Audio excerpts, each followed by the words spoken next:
The Suzy Lamplugh case begins for us with the dry whisper of paper in a Fulham office. And tonight, we sit beside the file as the city moves quietly outside. Settle in and let the pace become slow. On the 28th of July, 1986, Suzy Lamplugh was 25 years old, working as an estate agent in West London, where telephones rang on desks and appointment books carried the day in careful ink. You can picture the office without forcing it too sharply. A front window, a pavement beyond it, the faint smell of warm paper and dust, and the low city sound of buses passing through Fulham. In the Suzy Lamplugh case, the first thing we hold is not a dramatic moment, but a diary entry. It was small enough to sit on a page. It was ordinary enough to be trusted. The entry pointed to a meeting at Shorrold's Road, with a man written down as Mr. Kipper. You turn that page with care, because the page has become heavier with time. The words are simple, and that is part of their sadness. An appointment, a property, a name that may have been false, and a working day that should have folded back into evening. Suzy left to show a house, as estate agents did every day across the city. We remember that this was before mobile phones rested in every pocket, before digital calendars left bright trails, before a location could be checked with a few taps. The city kept its own rhythm then. Offices closed their drawers. Keys hung on hooks. Messages waited beside telephones. As you sit with the first section of the file, you can feel how much depended on habit. A colleague expected Suzy to return. A family expected the day to finish. A client name in a diary seemed like enough to begin with.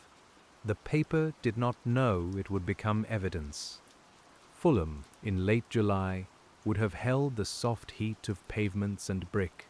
You can imagine the smell of petrol near the curb, the faint rubber scent from tires, and the warmth rising from parked cars. Shorrold's Road was not a stage. It was a London street, lined with homes and ordinary doors, where the city had trained everyone to keep moving. That is one reason the Suzy Lamplugh case went cold in the city. London was full of movement, and movement covers edges. A person can be seen by one witness, half seen by another, remembered by someone only after the evening news, while the traffic keeps folding the day into noise. You look at that early timeline, and you feel how quickly a city can blur. There were sightings, as there often are in a missing person inquiry. A woman who may have been Suzy was seen near the property. A man was described. A car was mentioned. Each detail arrived like a small slip of paper, useful, fragile, and never quite enough by itself. You and I stay with those slips for a while. We don't rush them into certainty. The old file asks for patience, because a witness memory is not a photograph, and a photograph is not always the whole room. Someone remembers a face. Someone remembers a vehicle. Someone remembers the feel of an afternoon, bright and ordinary. Later that evening, Suzy's white Ford Fiesta was found in Fulham. You can imagine the car sitting quietly near Stevenage Road, with the light changing over its windscreen. Its presence gave investigators something solid to stand beside. Metal, glass, fabric, a door compartment, the stillness of a vehicle that had returned without its driver. The keys were not there. The car was not where everyone needed Suzy to be. In a case file, those absences take up space. You read them slowly, because every missing item becomes a question, and every question must be carried without being forced into an answer. It is patient work, and it can be lonely work. The early inquiry had to begin with the tools of its time. Officers took statements, followed sightings, checked names, and built a paper system around a woman who had vanished into a city of millions. You can hear the scrape of chairs in interview rooms, the tap of typewriter keys, and the soft thump of folders being placed on desks. The investigation had weight, but it did not yet have clarity. There was no neat trail waiting to be followed. Mr. Kipper was a name, perhaps a disguise, perhaps a misheard word, perhaps something written exactly as Suzy heard it. For a time, police looked at whether it might be connected to a real surname, including names that sounded similar. That was reasonable work. It was also slow work. You can see how the inquiry widened. Detectives asked estate agents, checked callers, listened to people who thought they had seen something. They studied descriptions and compared them with possible clients. A man with champagne was mentioned in some accounts. A dark car became part of the discussion. The city offered fragments, but fragments can be difficult companions. They do not always line up. One witness looks from one angle, another from across the road, and another remembers later, after the face has appeared in newspapers. You turn each statement gently, because no one needs to be blamed for the limits of memory. The mind keeps what it can. The Suzy Lamplugh case moved through those first days with urgency inside the police stations. But from here, years later, we can hold it quietly. We can notice the smell of photocopied paper and warm dust, the ring of landline telephones, and the way a desk lamp pools light over a statement. We can also notice what wasn't there. There was no confession, no recovered Suzy, no single piece that closed the file. Her parents, Paul and Diana, became part of the public search in a way no parent ever wishes to be. We keep our voices low when we come to them. They appealed for information, spoke to the press, and carried hope through rooms where every telephone call might matter. Their patience became part of the case's human shape. You can imagine them learning the language of investigation, timelines, appeals, sightings, leads, words that sound administrative until they enter a family home and sit at the kitchen table. The city outside goes on making tea, opening shops, starting buses, while one family waits for a door to open. In those early weeks, the file grew thicker. You can feel it under your hand now, heavier at one side where statements are clipped together. A name is checked, a sighting is filed, a possible suspect is noted, then set aside, then sometimes returned to again. The work is not a straight road. It is a table covered with paper. And this is where we begin to understand why the Suzy Lamplugh case went cold in the city. Because a city can produce thousands of leads without producing the one that proves everything. It can give you noise, movement, partial faces, and overheard names. It can give you people trying their best to remember. It can still keep its silence. But there was one more detail in the first box, and we turned toward it slowly, because it sat there in plain ink from the very beginning. The name Mr. Kipper remains one of the quiet centers of the Suzy Lamplugh case. You see it written in the appointment entry, and you can almost feel the slight roughness of the paper beneath your fingertips. It is short, memorable, and strangely soft in sound. Yet, it held no confirmed person who could be brought in and calmly accounted for. For investigators, the name had to be treated as a practical lead. It might have been a real surname. It might have been a false name, chosen to sound harmless. It might have been written after a quick telephone call, while other office sounds moved around Suzy. We do not know, and in patient detective work, saying we do not know is sometimes the most honest act. The office diary mattered because it gave police a time and a destination. Around midday, Suzy was expected to go to Shorrells Road. You can imagine the ordinary ritual of preparing for a viewing. Keys, notes, perhaps a handbag, perhaps a quick word to a colleague, and then the door to the street opening onto summer air. Estate agency work in that period often meant meeting strangers alone. We can sit with that fact without turning it into alarm. It was part of the working world then, accepted by habit, softened by routine, and repeated daily in streets all across London. A client called. A viewing was arranged. Someone went to meet them. The Suzy Lamplugh case later changed the way many people thought about personal safety at work. That change came through grief, but also through care. Suzy's parents helped build a trust in her name, and the trust carried forward a practical wish that other people should be safer in ordinary working moments. You can feel the gentleness of that legacy. Before that wider change, though, there was only the question of the appointment. Who asked to see the house? Who used the name? Who knew enough to place themselves in that small gap in the day? Detectives had to work outward from a note that might have been written in haste, and the file reflects that slow widening. You hear the room again, if you'd like. The telephone receiver settles into its cradle. A drawer opens. Someone writes a time in the diary. Outside, Fulham carries on with shop doors, shoes on pavement, and the faint metallic sigh of traffic lights changing. The ordinary sounds matter because they remind us how normal everything looked. Cold cases often begin that way, not with a storm, but with something expected that doesn't happen. Someone doesn't return to an office. Someone misses an evening plan. Someone's car appears where it should not be. The first minutes are not yet history, and no one knows which detail will later be studied for decades. As you review the file, you notice how much of the early work depended on reconstructing ordinary actions. When did Suzy leave? What did she carry?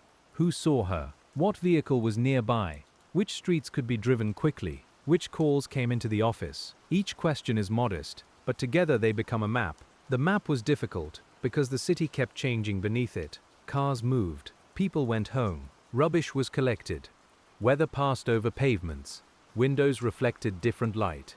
A witness, who might have noticed something in the moment, did not yet know it mattered.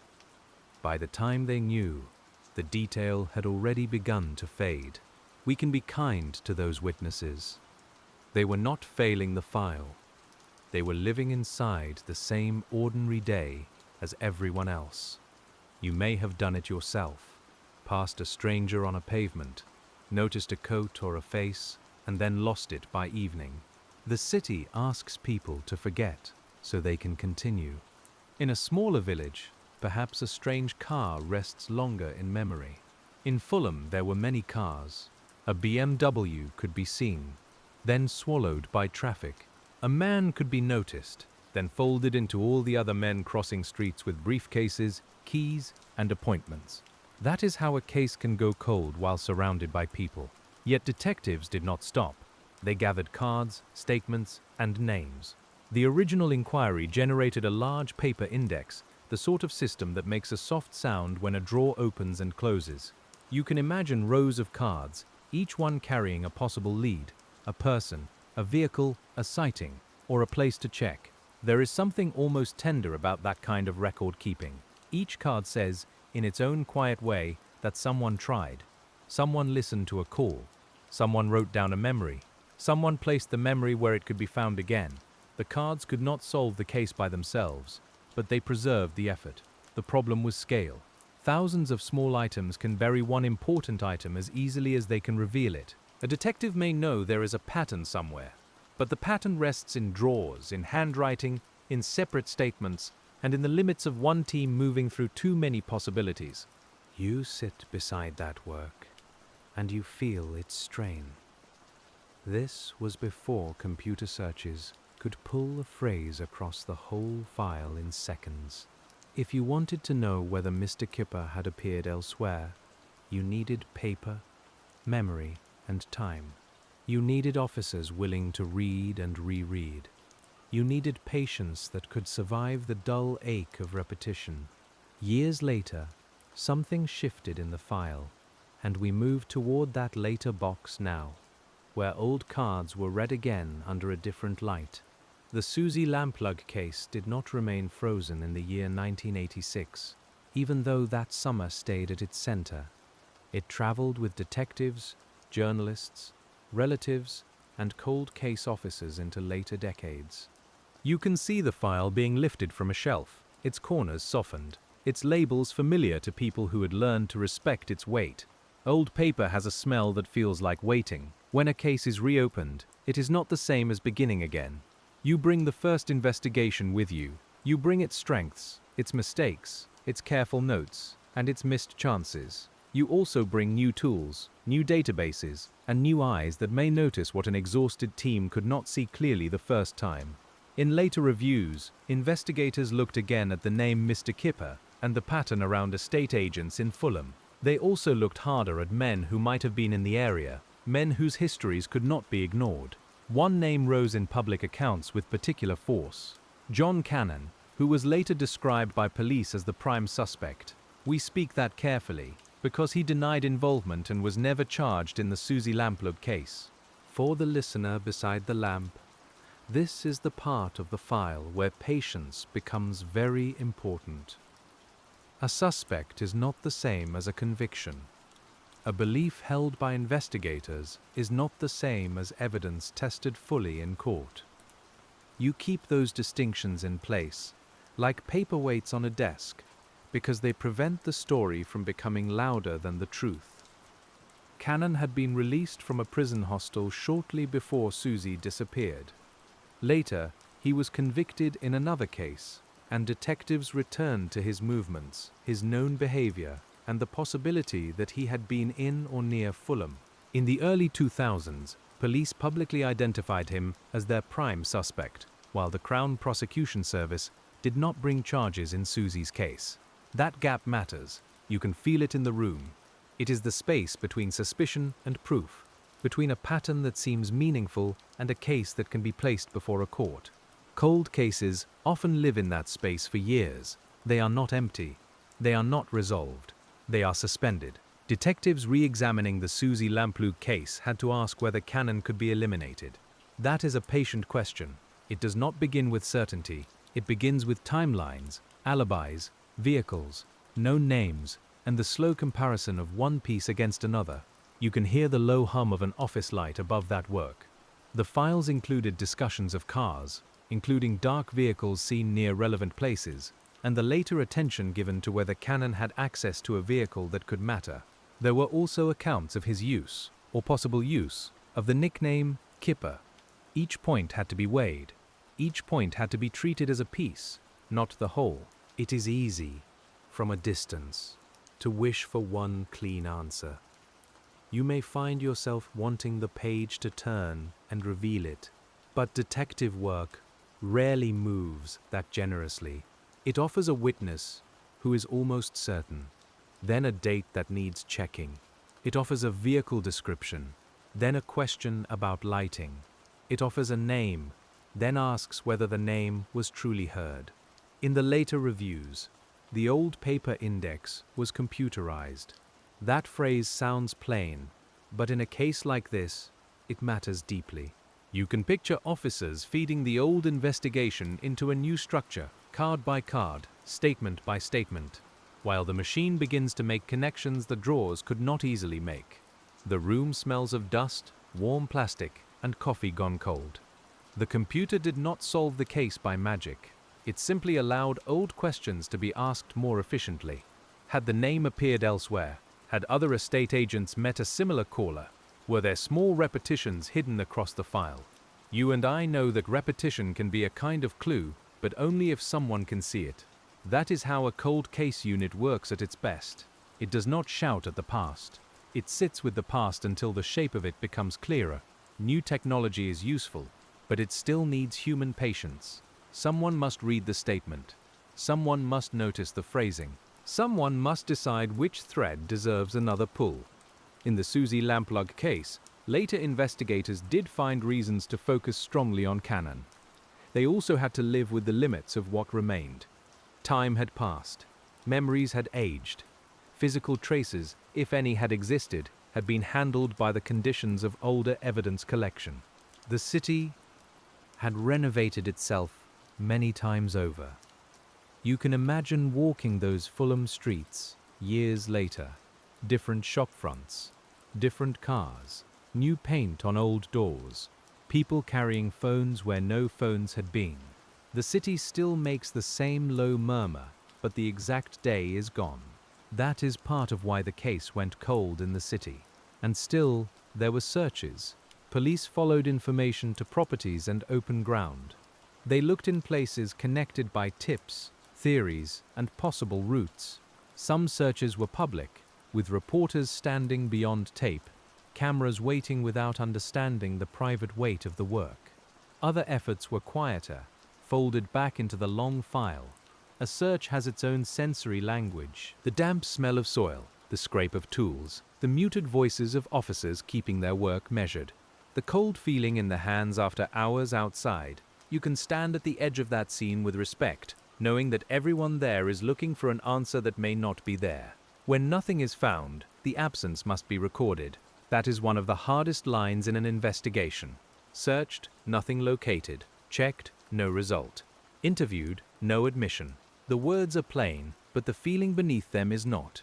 You put the page down for a moment, and the room becomes quiet. But the file did not close with those searches, and we turn now toward the way public memory kept returning to Suzy's name. The Suzy Lamplugh case became part of Britain's memory because it touched something ordinary and recognizable. A young woman went to work. She took an appointment. She did not come home. You don't need sharp language to feel the sorrow of that. The quietness is enough. The ordinary shape of the day is enough. For many people, Suzy was not only a name in a newspaper. She was someone who looked like a colleague, a daughter, a sister, a friend. Her work was familiar. Her age was familiar. Her city was familiar. The case entered homes through television appeals and front pages, and people carried pieces of it in their minds. You can imagine a viewer in 1986 watching a police appeal in a dim sitting room. The television gives off a small glow. A cup of tea cools on the arm of a chair. Someone listens to the description of a missing estate agent and thinks back over the past week, trying to remember a face near a road. Memory becomes work. Public appeals can help, but they also bring difficulty. They bring many calls, many intentions, many mistakes. Most people want to assist. Some believe they saw something because they wish they had. Others remember a detail that is real but belongs to another day. Detectives must receive it all with care. That is another reason the Suzy Lamplugh case went cold in the city. The investigation was never starved of attention. It had attention, concern, and waves of possible information. But attention is not the same as proof. A city can speak in hundreds of voices, and still the one voice that matters may never come forward. You sit with the detectives now, perhaps in a room where the blinds are partly closed against afternoon light. The air smells of paper, ink, and the faint metallic tang of filing cabinets. A telephone rings, and someone reaches for a pen before answering. Every call could be useful. Most calls will not be. Over time, the file became layered with eras.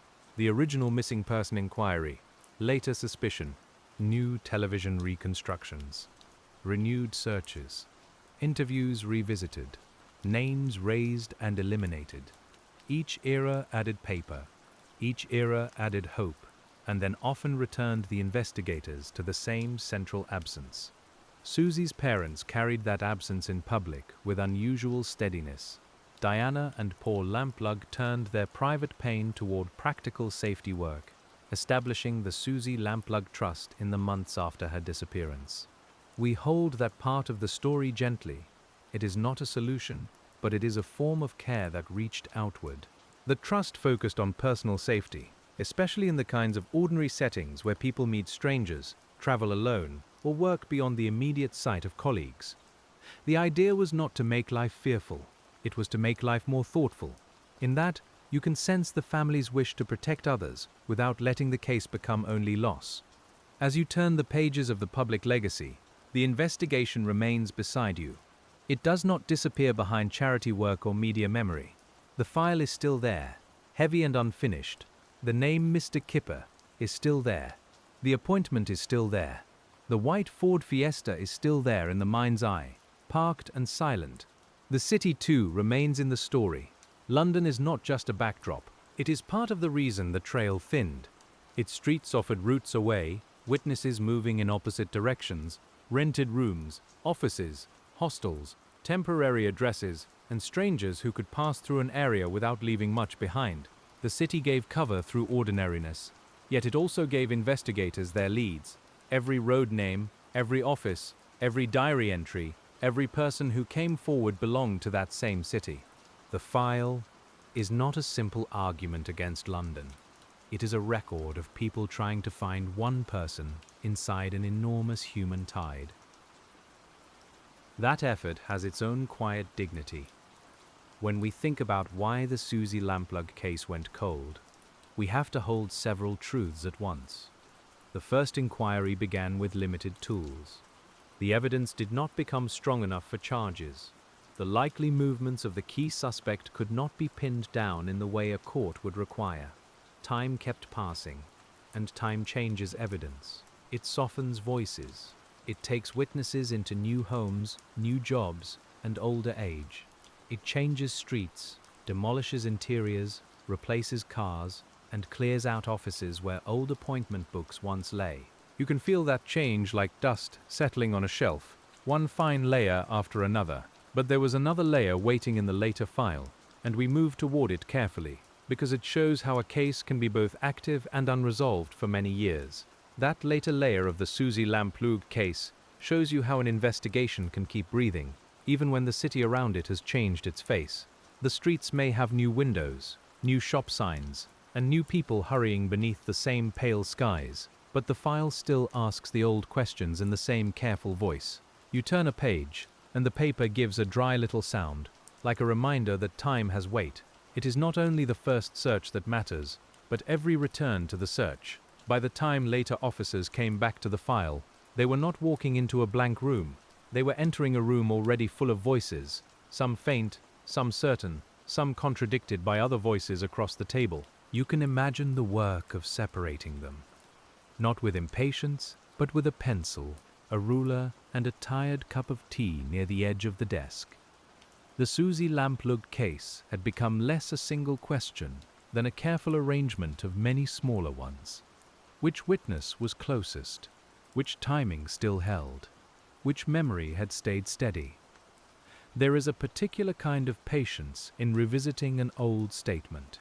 You read the words once for what they say, then again for what they leave out, then once more for the conditions in which they were first spoken. Was the person nervous? Had they seen a newspaper report already? Did the officer ask a question that narrowed the answer too soon? As you sit with that page, you are not accusing anyone of carelessness, because early inquiries move under pressure, and pressure can shape the paper. The city also shaped the paper. Fulham in the middle of the 1980s was not silent or empty, and the Suzy Lamplugh case moved through streets where private lives brushed against one another without fastening. A man seen near a car might be a client, a resident, a passerby, or someone remembered because people later needed him to matter. You know how a street can hold too much at once. Footsteps, voices, engines, front doors, the warm smell of dust and petrol, all moving under a thin wash of summer light. When later detectives looked again, they had to ask whether the first descriptions still pointed clearly toward one person. They also had to ask whether the descriptions had become stronger in memory, because the public story had become stronger around them. That is a quiet and difficult discipline. You hold a witness account with respect, but you do not let respect turn into certainty. In the Suzy Lamplugh case, many people tried to help, and the file carries the care of those attempts. The name John Cannon sits in the later investigation with a gravity that cannot be ignored. Police publicly named him as the prime suspect many years after Suzy disappeared, and that naming changed how much of the public thought about the case. Yet you and I keep the room calm around that fact. He was not charged in Suzy's case, and a court did not test that accusation as a completed prosecution. The distinction is not decorative. It is one of the quiet rails that keeps our thinking straight. To understand why the case still went cold, even with a prime suspect named, you have to feel the difference between belief and proof. Detectives can believe a pattern is meaningful. They can believe a timeline points in one direction. They can believe a person has the right opportunity, history, and connection to the circumstances. But a file that goes to court must do more than point. It must hold under pressure, under cross-examination, under the bright and exacting light of law. That kind of proof is harder to build when years have passed. You can picture old addresses being checked, old acquaintances being traced, old employment records being pulled from cabinets where the cardboard smells faintly of damp storage rooms. Someone answers a letter. Someone else has moved away. A third person remembers a detail, but not the date. The work continues, and each answer arrives with small limits wrapped around it like string around a bundle of paper. In the Suzy Lamplugh case, investigators had to return again and again to movement. Where was Suzy? Where was the man she was meant to meet? Where was the car? Where was the suspect at the relevant time? Where could a person drive from Shorrold's Road without drawing attention? You can see the maps opening on a table, their folds softened from use. the roads marked in pencil, the city held still for a moment by lines. Maps can make a city look simple. Roads appear clean, distances become measurable, and the page seems to promise order. But when you place yourself inside Fulham on that afternoon, the neatness softens. Traffic pauses and releases. A delivery van blocks a view. A pedestrian turns back for something forgotten. A driver chooses a side street. The lived city has a texture that the map cannot fully keep. That texture matters because the Suzy Lamplugh case did not go cold in an empty landscape. It went cold inside a crowded one, where anonymity was not a disguise so much as an ordinary condition of daily life. A stranger could be present without being memorable. A car could idle without becoming suspicious. A woman on her way to an appointment could pass from view between two ordinary moments. You turn that thought slowly, because it is heavy in a very plain way. But cold does not mean abandoned, and the next part of the file shows that clearly. Years brought reviews, appeals, and fresh searches, each one beginning with the same modest hope that something overlooked might still be recoverable. You can imagine a newer officer lifting an older folder, seeing names from before their own service began, and understanding that this file had outlived many desks and many careers. The Suzy Lamplugh case required continuity across generations of investigators. That continuity is one of the quiet marvels of patient detective work. A detective retires, but the file remains. A witness grows older, but the statement remains. A police building changes its filing system, but the question remains. You sit with that thought beside the lamp, and the room feels still enough to hear the faint rasp of a page turning. Some cases survive not because they are loud, but because people keep making room for them. There were renewed searches connected to the inquiry, including later efforts far from the original Fulham streets. In the public mind, these searches often appeared briefly, with cameras outside and headlines waiting for an answer. Inside the work, though, the pace was much slower. A tip had to be assessed, a location checked, permissions handled, ground examined, and then the result written down in the careful language of evidence. You can feel the mud on boots after a long day. Searches of houses and gardens carry their own quiet intensity, though we do not need to make them dramatic. A floorboard is measured, a garden is examined, soil is moved with care. Officers speak in low voices, and the air may smell of wet earth, plaster dust, or old timber. Everyone is looking for something that might finally let the family know more, and often, the search gives them only nothing. Nothing is still recorded. That is part of the discipline. No relevant evidence found, no trace located, no confirmed link established. You may feel the flatness of those lines, but they are not meaningless. They close a path, or at least narrow it, and in a long inquiry, even a closed path can help shape the remaining map. In 2018, another search connected to the Suzy Lamplugh case brought the old name back into the news. A property in Sutton Coldfield was examined, and once again, the public waited in that strange half-light between hope and caution. You can imagine the pavement outside, the cameras, the damp air, the quiet work going on beyond sight.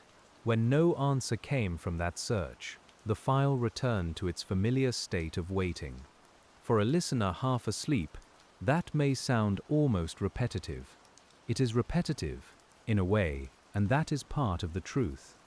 Cold case work often returns to the same motions because the same questions remain unresolved.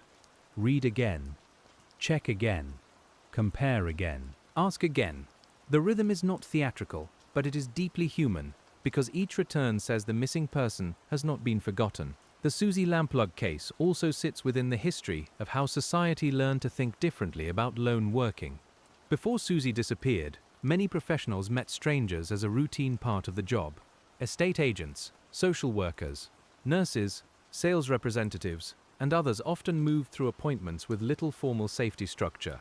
You can feel how ordinary that sounds, and how much meaning later settled over it. A diary entry became a lesson written into policy. The Suzy Lamplugh Trust helped turn that lesson into practical advice. It encouraged people to tell colleagues where they were going, to check in, to think about appointment settings, and to treat personal safety as part of normal work rather than a private worry. We can hold that gently, without turning life into fear. The purpose was steadier than that. It was about making ordinary days a little more protected.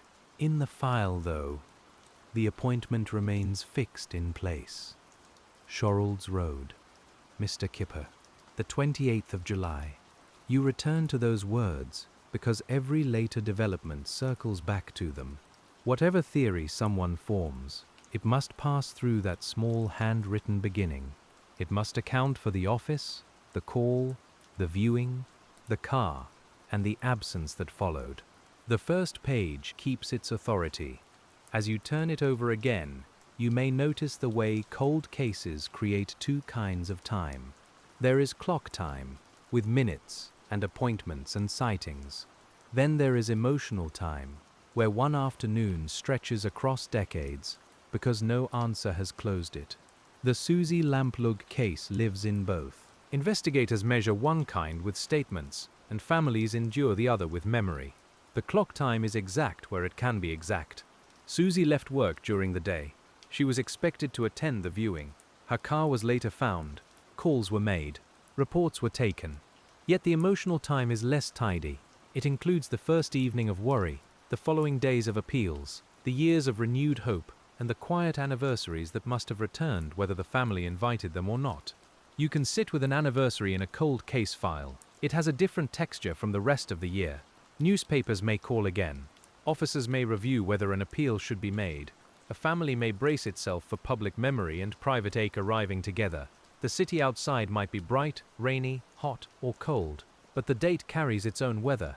In the Suzy Lamplugh case, anniversaries often brought appeals for information. That is another patient act.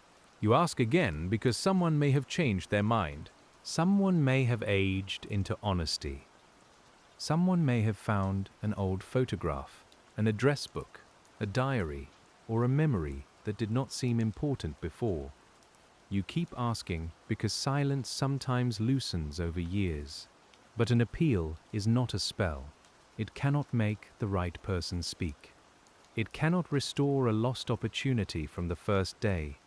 It can only place the case gently back into public view and invite conscience, memory, or accident to do what they have not yet done. You hear that humility in the best appeals. They do not command, they ask. The city hears many requests. It hears missing person appeals, roadworks, market voices, train announcements, late buses, and the soft closing of thousands of front doors. Somewhere inside that enormous sound, the Suzy Lamplugh case has continued to ask its question. It is a quiet question now, but not a vanished one. You can almost hear it beneath the ordinary murmur. When investigators named Cannon publicly, they were also asking for memory. They wanted anyone who knew his movements, habits, vehicles, or associations to come forward. In a cold case, a named suspect can focus the inquiry, but it can also harden public opinion beyond what the evidence can carry. You and I keep our posture careful here. The file asks for attention, not certainty. It is possible for a case to be both widely associated with a suspect and still legally unresolved. That is difficult for the public because people want stories to settle. They want a final page. They want the answer to stand still. But the Suzy Lamplugh case teaches us that some files do not give that comfort, even after detectives have worked for years around one central possibility. The Crown Prosecution Service's decision not to proceed reflected the standard needed for a criminal charge. That kind of decision is not a declaration that nothing matters.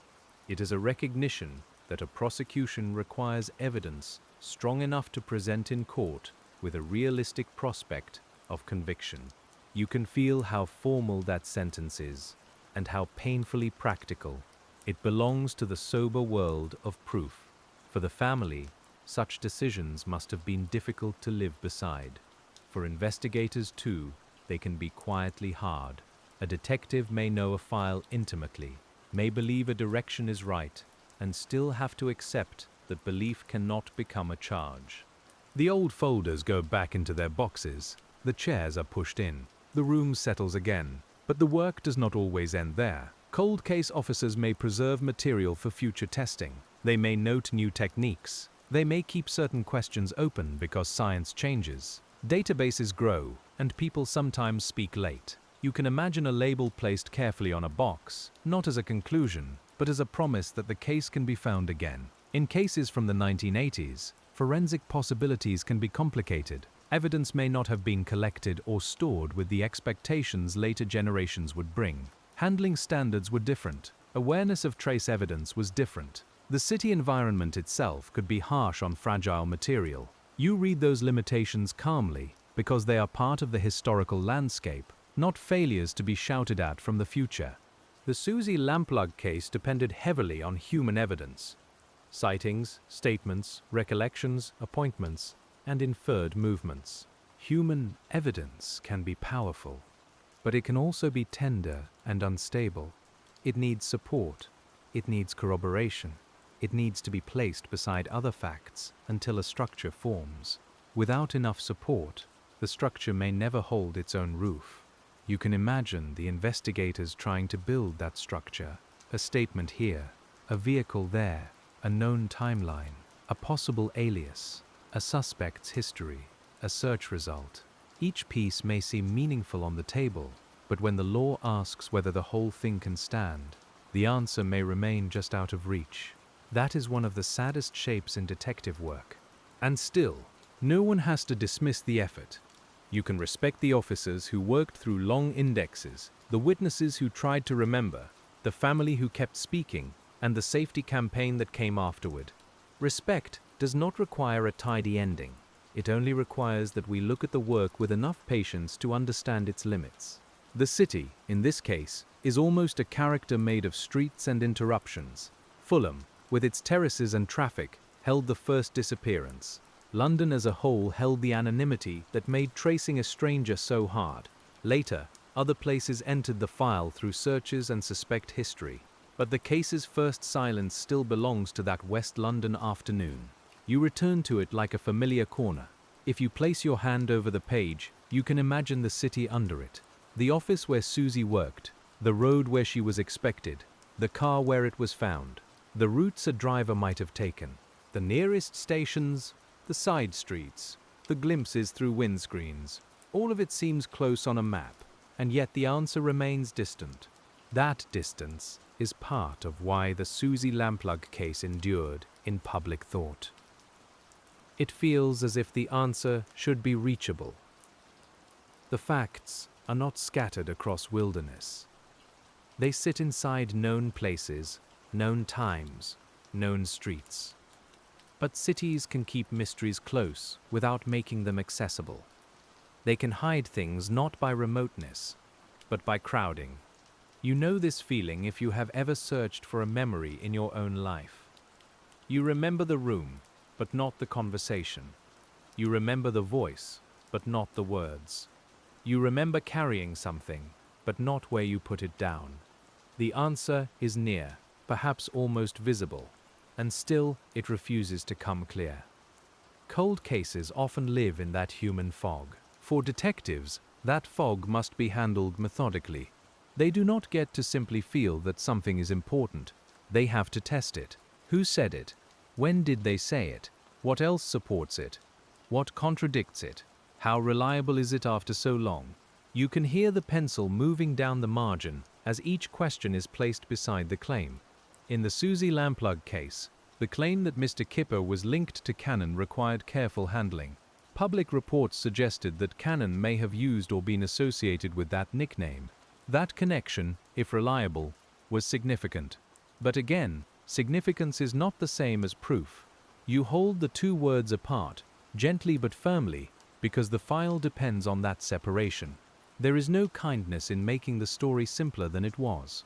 Simplicity may feel comforting for a moment, but it does not honor Suzy, her family, or the people who worked the case. The more respectful path is slower. It accepts that the police may have had strong reasons for their focus, while also accepting that the evidence did not close the legal door. That is the quiet balance we keep. Sometimes, when a case goes cold, people imagine it has faded because no one cared enough. The Suzy Lamplugh case shows the opposite. It stayed alive because many people cared, and still caring did not produce the missing proof. That is hard to accept, but it is important. Effort and outcome do not always meet where we need them to meet. You turn another page, and perhaps there is a photocopy of a newspaper appeal. The print is slightly grey. The edges have softened. A face looks out from the page, young and open, remembered by strangers who never met her. The paper may smell faintly of old toner, and the image carries a stillness that feels personal. Photographs in cold case files ask for a certain humility. They are not clues in the usual sense, though sometimes they help people remember.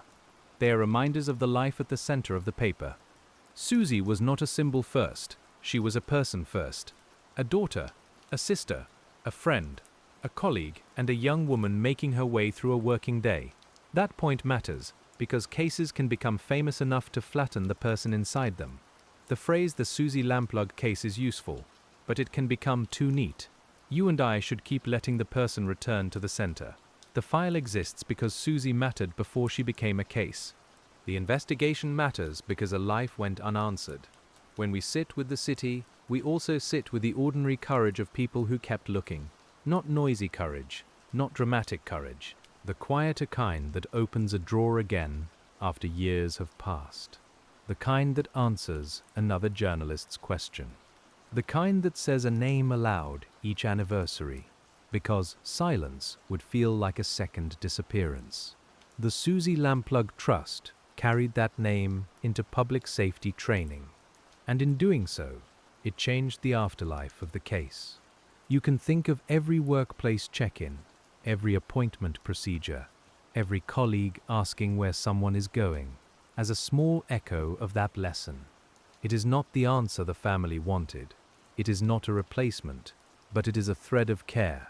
Cold cases often leave those threads. A law changes. A procedure improves. A community learns. A database is built. The original question remains, but something around it becomes more careful.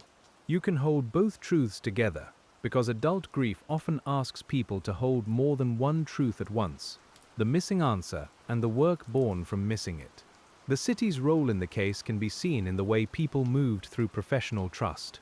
An estate agent met prospective clients because that was the job. A name and an appointment were enough to make the meeting real. The social world depended on the assumption that most people were who they said they were. Most of the time, that assumption worked. In this case, it may have become dangerous. We keep that word soft. Dangerous, not dramatic. The point is not to make the listener tense. It is to understand the conditions that allowed the case to begin and then become difficult to solve. A false name, if it was false, could pass into a diary without proof of identity. A stranger could arrange a viewing without leaving a trail that later technology would expect.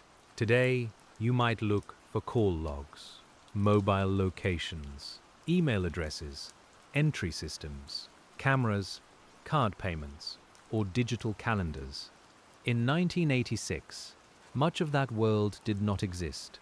The inquiry had voices, paper, landlines, memory, and street-level observation. Those tools were real, and officers used them intensely, but they left wider gaps. The Suzy Lamplugh case widened inside those gaps. A landline call could be difficult to trace if the right records were not available, or if the call came from a place that did not leave a clear personal trail. An appointment book could preserve a name without proving who spoke it. A viewing could be arranged with a person who then stepped back into anonymity. You can feel how much the old system depended on trust. The city gave that trust a busy setting. Estate agents dealt with many names, many inquiries, many people interested in properties they might never buy. Some clients were serious, some were casual, some might not appear at all. A false or odd name did not automatically become alarming.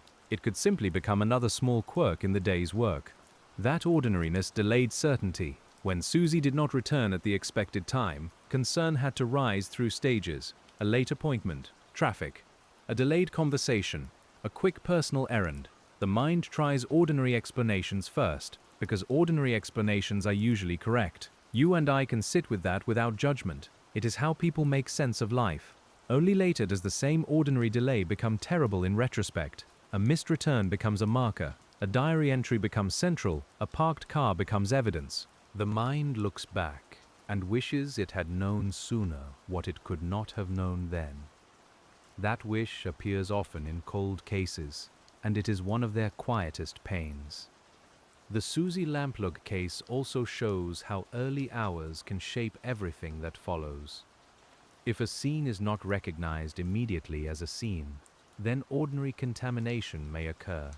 If a car is found before its full importance is clear, people may approach it in ways later investigators would avoid. We do not need to dwell on specifics to understand the principle. Time changes conditions. Later standards might have protected certain evidence differently, but later standards did not exist in that moment. That is why cold case review requires historical fairness. You judge the work by what was possible then, while still using what is possible now. It is a careful posture, and you can feel it in the way experienced investigators speak about old files. Respectful, practical, and aware. As the file aged, the public story around it also changed. Early reports centered on the search for a missing young woman. Later reports centered more often on named suspicion, old searches, and whether the case might finally move. Each phase shaped how people remembered the earlier facts. That is another kind of city noise, not traffic this time, but media. Media attention can keep a case alive, and for that reason it can be valuable. It can bring witnesses forward, preserve public memory, and remind institutions that a file still matters. Yet attention can also simplify, compress, and repeat certain details until they feel more certain than they truly are. You read old articles carefully, because headlines are not the same as evidence. A detective working through the Suzy Lamplugh case would have to separate the official file from the public version of the file. You can imagine two stacks on a desk. One stack holds statements, records, search notes, and legal decisions. The other holds clippings, reconstructions, interviews, and public appeals. They speak to each other, but they are not the same thing. The public version often needs a shape. It needs a beginning, a name, a suspect, a search, and an unresolved ending. The official file is less tidy. It contains contradictions, dead ends, repeated checks, and notes that may have mattered for 1 week and never again. You sit with the untidiness because the untidiness is where real investigation lives. In the case of Suzy Lamplugh, one persistent public question was why charges were not brought if police had named a prime suspect. The answer rests in that strict legal space between suspicion and proof. It may feel unsatisfying, but unsatisfying does not mean careless. It means the system requires a case to be strong enough for the burden it must carry. You can imagine the conversation between investigators and prosecutors as quiet, formal, and difficult. Here is the timeline. Here are the statements. Here is the suspect's history. Here are the gaps. Here are the points we believe matter. The room may smell of paper, toner, and rain on coats, while everyone understands that a family's hope is present even if the family is not in the room. If the answer is no, the file does not become light. It may become heavier. Detectives must continue without the release of a court process. Families must absorb another official door that has not opened. The public may grow frustrated, and frustration can turn into speculation. Patient work has to keep its shape, even while speculation moves more quickly. Speculation is one of the hazards of famous cold cases. It fills silence with confidence. It arranges facts to suit a theory, and then forgets where the weak places are. In our quiet reading, we do something different. We allow the weak places to remain visible. We let uncertainty stay in the sentence. That is how we show respect. The Suzy Lamplugh case deserves that respect because so many of its details are both well known and still unresolved. Shorrold's Road is known. The appointment name is known. The found car is known. The public naming of a prime suspect is known. What is not known is the complete account of what happened to Suzy after she went to meet that client. The center remains unfilled. A cold case can gather more and more information around an unfilled center. You can think of it as a room where furniture has been arranged with great care, but the main light will not come on. You know where the chairs are, where the table stands, where the door should be. Still, one part of the room stays dim. The investigators learn the room by touch. That image may be why these cases linger in the mind at night. They ask us to consider how much of life depends on ordinary returns. Someone goes to work and comes home. Someone leaves a message and answers later. Someone parks a car and comes back for it. When one of those returns breaks, the whole pattern becomes visible, and the visibility is quietly painful. For Suzy's colleagues, the workday must have divided itself into before and after. Before, the appointment was one of many. After, every small office action may have been remembered. Who answered the phone? Who saw the diary? What time was mentioned? Whether Suzy seemed herself? We cannot know every private memory, but the file carries the outline of that shift. Workplaces have their own sounds, and in an estate agency they are especially particular. Phones, keys, drawers, polite conversations, paper property details, and footsteps to the front door. You can hear those sounds while you sit with the file. They are not dramatic, they are the sound of people making a living, and that ordinariness makes the case harder, not easier, to hold. When Suzy did not return, the office became part of the inquiry. A desk that had been just a desk became the place where she had last been expected. A diary that had been just a diary became central. The people who had been colleagues became witnesses. The transformation from workplace to evidence is subtle and profound. You see it happen in many cold cases, and it always feels strange. In a city, this transformation can happen in one room while the next room continues almost normally. A police call in one office, a sale negotiation in another, a bus braking outside, a shopkeeper arranging change in a till. London did not stop because cities cannot stop, and that unstoppable quality is part of the case's loneliness. Yet the city also held people who cared. Searchers, callers, officers, reporters, friends, and strangers who watched an appeal and tried to remember. The Suzy Lamplugh case was not met with indifference. It was met with concern that moved through the city in waves. But concern, again, did not produce the one firm answer. That is the quiet difficulty. You can feel that difficulty in the repeated returns to the suspect's history. Later investigators had to ask whether past behavior made Cannon more likely to have been involved. They also had to avoid letting past behavior substitute for proof in this case. That is not easy work. It requires discipline, because human minds are pattern-making minds, and patterns can feel like answers. A pattern may guide an inquiry. It may tell detectives where to look, whom to interview, and which old report deserves another read. But a pattern cannot stand alone as a verdict.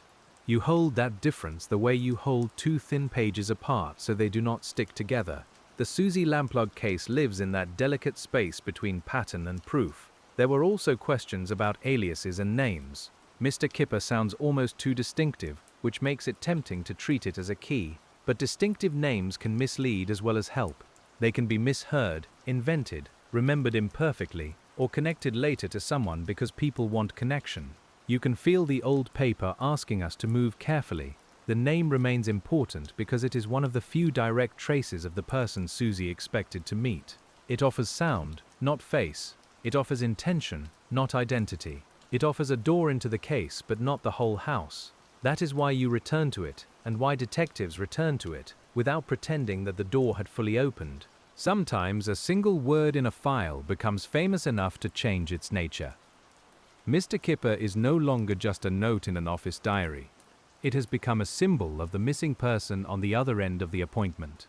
That symbolic weight can help keep memory alive, but it can also make the word feel more solid than it is. We let it remain both important and uncertain. The later history of the Suzy Lamplugh case also includes legal declarations and official language that may sound cold at first hearing. Suzy was eventually presumed dead, years after she vanished. That phrase is formal, and it cannot carry the private feeling behind it. It is a document's way of naming what the family and investigators had been forced to live beside for a long time. Legal language often arrives late in emotional life. Families have already waited, imagined, hoped, feared, and endured many seasons before a formal phrase appears. The phrase may settle certain matters on paper, but it does not answer the deeper question. You can see that difference if you lay the legal document beside the first missing person appeal. One records status, the other asks the world to look. In our quiet reading, we do not hurry past that. Presumed dead is not the same as found. It is not the same as explained. It is a recognition made under weight of absence. The Suzy Lamplugh case remained unresolved beyond that declaration, and the file continued to hold open space where a full account should have been. That open space shaped every later return. A family can live for years with public attention and private uncertainty at the same time. That combination is difficult to imagine fully from the outside. People may feel they know the case, while the family knows the person. People may discuss theories, while the family remembers birthdays, habits, laughter, and ordinary rooms. We keep that difference in mind because it is morally important. The Suzy Lamplugh Trust helped protect Suzy's personhood by turning her name toward care rather than spectacle. Its work reminded people that safety is not an abstract topic. It belongs to appointments, front doors, routes home, office check-ins, and the simple question of whether someone knows where you are. You can feel how practical and tender that mission became over years. For investigators, the trust and the public memory may have kept the case present, but the investigative burden remained exact. A campaign can honor, an appeal can invite, a trust can change practice, but the file still needs evidence. It still needs a bridge from suspicion to proof. And in the Suzy Lamplugh case, that bridge never fully formed. Why did it not form? You sit with the question, and the answer comes in layers rather than one sentence. The original circumstances left few firm traces. The city blurred the witness picture. The suspect focus came later, after time had done its patient damage. The legal threshold remained high, as it should. The file carried many pieces, but not the final lock. That phrase "went cold" can sound passive, as if a case simply cools by itself. In truth, a case goes cold because leads are followed until they end, evidence is weighed until it cannot carry more, and the next available step becomes unclear. The temperature drops not from neglect, but from exhaustion of what the file can presently give. You can feel that distinction in the quiet. Cold does not mean dead either. A cold case can warm again with one call, one recovered item, one new test, or one person deciding at last to speak. That possibility is why files are preserved. It is why anniversaries matter. It is why detectives keep contact information, why appeals are refreshed, and why old boxes are not simply thrown away. In the Suzy Lamplugh case, every new search or appeal briefly warmed the file. The public looked again. Officers reviewed again. Reporters asked again. For a few days or weeks, the old question rose through the city's noise. Then, if no answer came, it settled back into the longer patience of unsolved work. You can almost hear the file being placed back on the shelf. A shelf can sound like an ending, but in a cold case unit, it is also a kind of readiness. The box is labeled. The contents are retained. The next officer can find it. The next review can begin without starting from nothing. You may picture the archive room now, cooler than the offices, smelling of cardboard, dust, and the faint mineral scent of concrete floors. The silence there is not empty. It is waiting. When you are the detective tonight, reading beside the small lamp, you become part of that waiting. You are not solving the case by force. You are learning its shape. You are noticing how the city, the error, the evidence, and the law all pressed against one another. You are allowing the unanswered parts to remain unanswered without turning away from them. That is difficult, but it is also honest. Many mysteries become distorted because people cannot bear the blank places. They fill them too quickly. They choose the neatest suspect, the strongest rumor, the most repeated detail. Patient detective work asks for something less satisfying and more durable. It asks you to sit with the blank place until it either changes or teaches you what cannot yet be known. The Suzy Lamplugh case teaches that in a particularly urban way. The blank place is not a remote moor or a hidden lane far from sight. It is a working day in a crowded city. It is a property viewing, a car, a road, a name in a diary. It is the realization that even surrounded by people, a person's path can become impossible to follow. That is the city's quiet paradox. We can return for a moment to Fulham Road, to the kind of office where the day began. You might imagine the front glass reflecting buses and pedestrians, the faint smell of floor polish, and the layered rustle of property details in a folder. A pen rests near the diary. A telephone cord coils against the desk. Nothing in the room announces itself as historic. That is often how important days begin. They do not explain themselves. They arrive as ordinary light, ordinary work, ordinary heat on the pavement. Only later does every detail gather meaning. Only later does a route become a timeline, a name become a clue, and a parked car become part of a national memory. You and I turn that transformation slowly, because it is heavy. The first officers responding to Suzy's disappearance had to move from ordinary concern into investigative structure. They needed statements, descriptions, times, locations, and photographs. They needed to decide how to use the press, how widely to search, and which leads had priority. All of that had to happen while the family waited for news. The file may look still now, but it was made under pressure. That pressure did not always produce perfect clarity. It rarely does. People remember differently. Early leads compete for attention. Supervisors make decisions with incomplete knowledge. The public sends information that may be useful or may be impossible to verify. As you read backward through the decades, it is wise to keep compassion for everyone who was trying to work inside that first storm.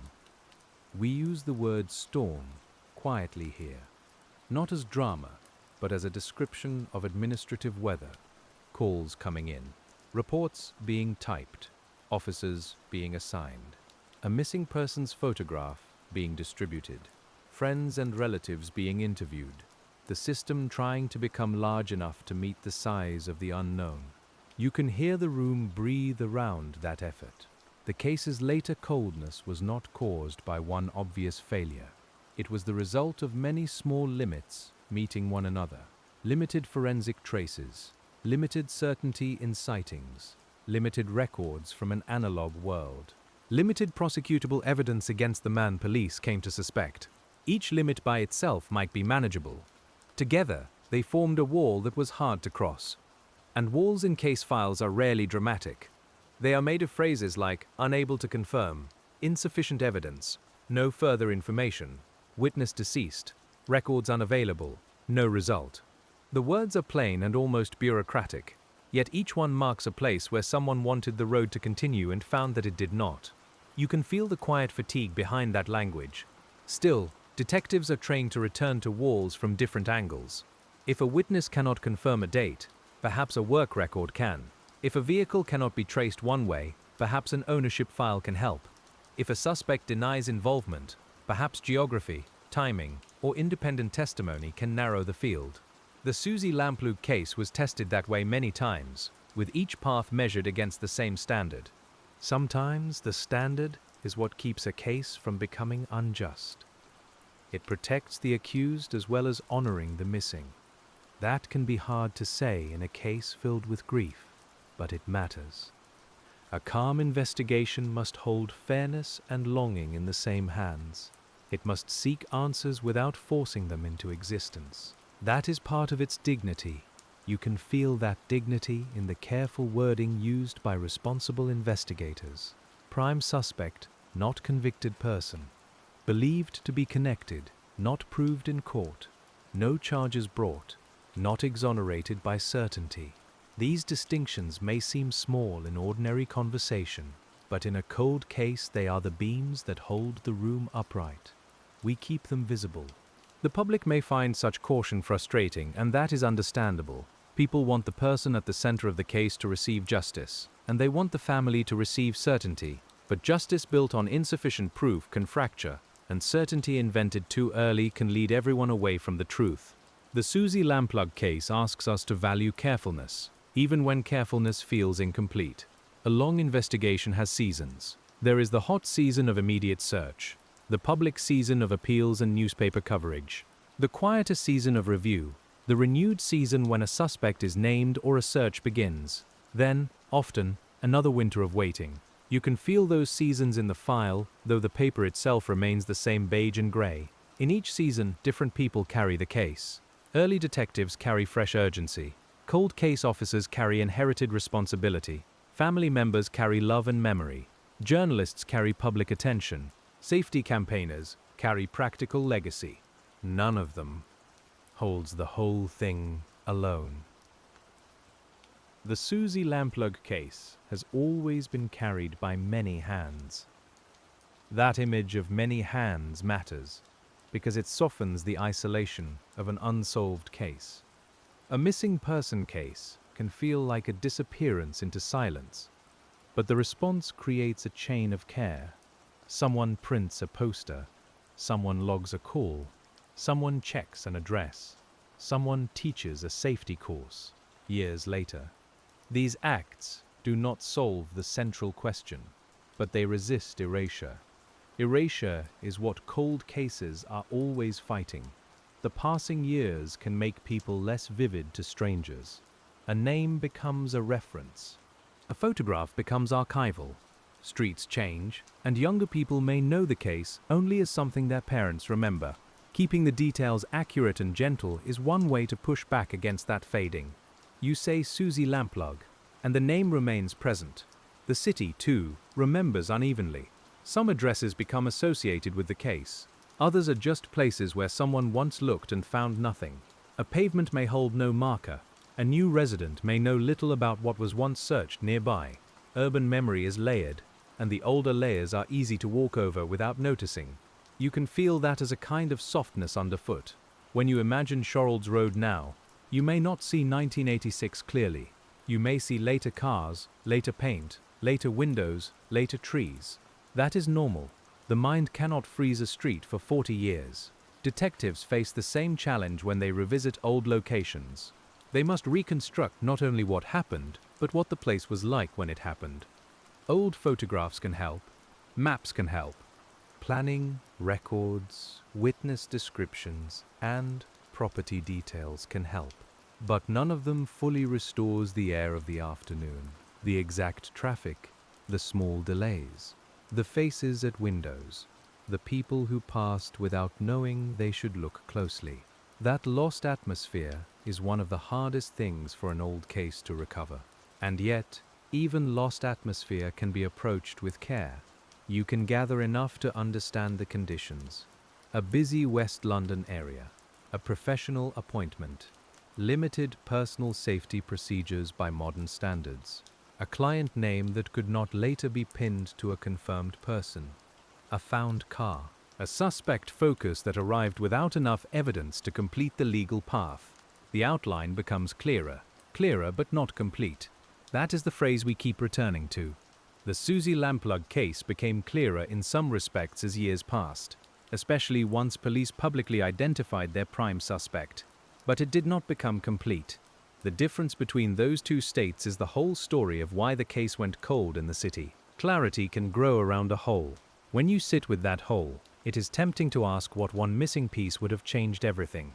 A confirmed sighting, a reliable record of the caller, a stronger forensic trace, a witness who came forward sooner, a possession found in the right place. The mind turns these possibilities over like smooth stones, one after another, but no stone becomes the answer. Maybe that is why patient detective work feels so human. It resembles the way we think about our own lives, the moments we wish we had noticed, the questions we carry without resolution, the people we remember through small objects rather than complete stories. A cold case file is formal, but its emotional grammar is familiar. It is made of attention, regret, and care. The Suzy Lamplugh case remains especially instructive because the first evidence was so ordinary. A diary entry is not obscure. An appointment is not exotic. A workplace is not hidden. Yet those ordinary facts opened into decades of uncertainty. The case reminds you that mysteries do not need elaborate surfaces. Sometimes they begin with the simplest line of ink. Ink fades slowly, not all at once. A diary page may remain legible for many years, but the context around it can fade faster. Who wrote with what pressure? Who stood nearby? What tone was used on the phone? Whether Suzy felt anything unusual about the appointment? These are the human details that no file can fully preserve, no matter how carefully it is kept. That is why investigators rely on what can be preserved: times, names, locations, vehicle descriptions, statements taken close to the event, later statements marked with caution, search logs, prosecutorial decisions. You build from what can bear weight. You do not build from longing, even when longing is present in every room. That restraint is part of the work. The work also includes returning to people who may be tired of the questions. Former colleagues, old acquaintances, people who once knew a suspect, people who lived near a road, people who may have spoken to officers years before and wondered why they were being asked again. A cold case officer has to carry respect into those conversations, because memory is not a machine you can simply restart. You ask gently. You explain why the question still matters. You let silence sit when someone searches their mind.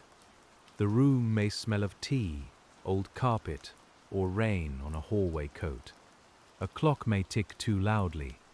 The witness may say they wish they could remember more. That wish, too, belongs in the file, even if it cannot become evidence.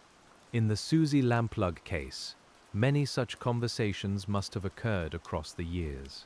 Each one was a small attempt to bring the city back into focus. What did you see? Who did you know? What car did he drive? Did you ever hear that name? Did anything seem odd at the time? The same questions return, softened by years, but still necessary. Some answers may have changed slightly over time, and that is normal. Memory is influenced by later knowledge. A person who later hears a suspect's name may reinterpret an old impression. A person who sees a reconstruction may remember a scene more vividly, but not always more accurately. Detectives must be grateful and cautious at once. That balance is delicate. The public often underestimates how delicate it is. People may say a witness is either reliable or not, as though memory were a switch.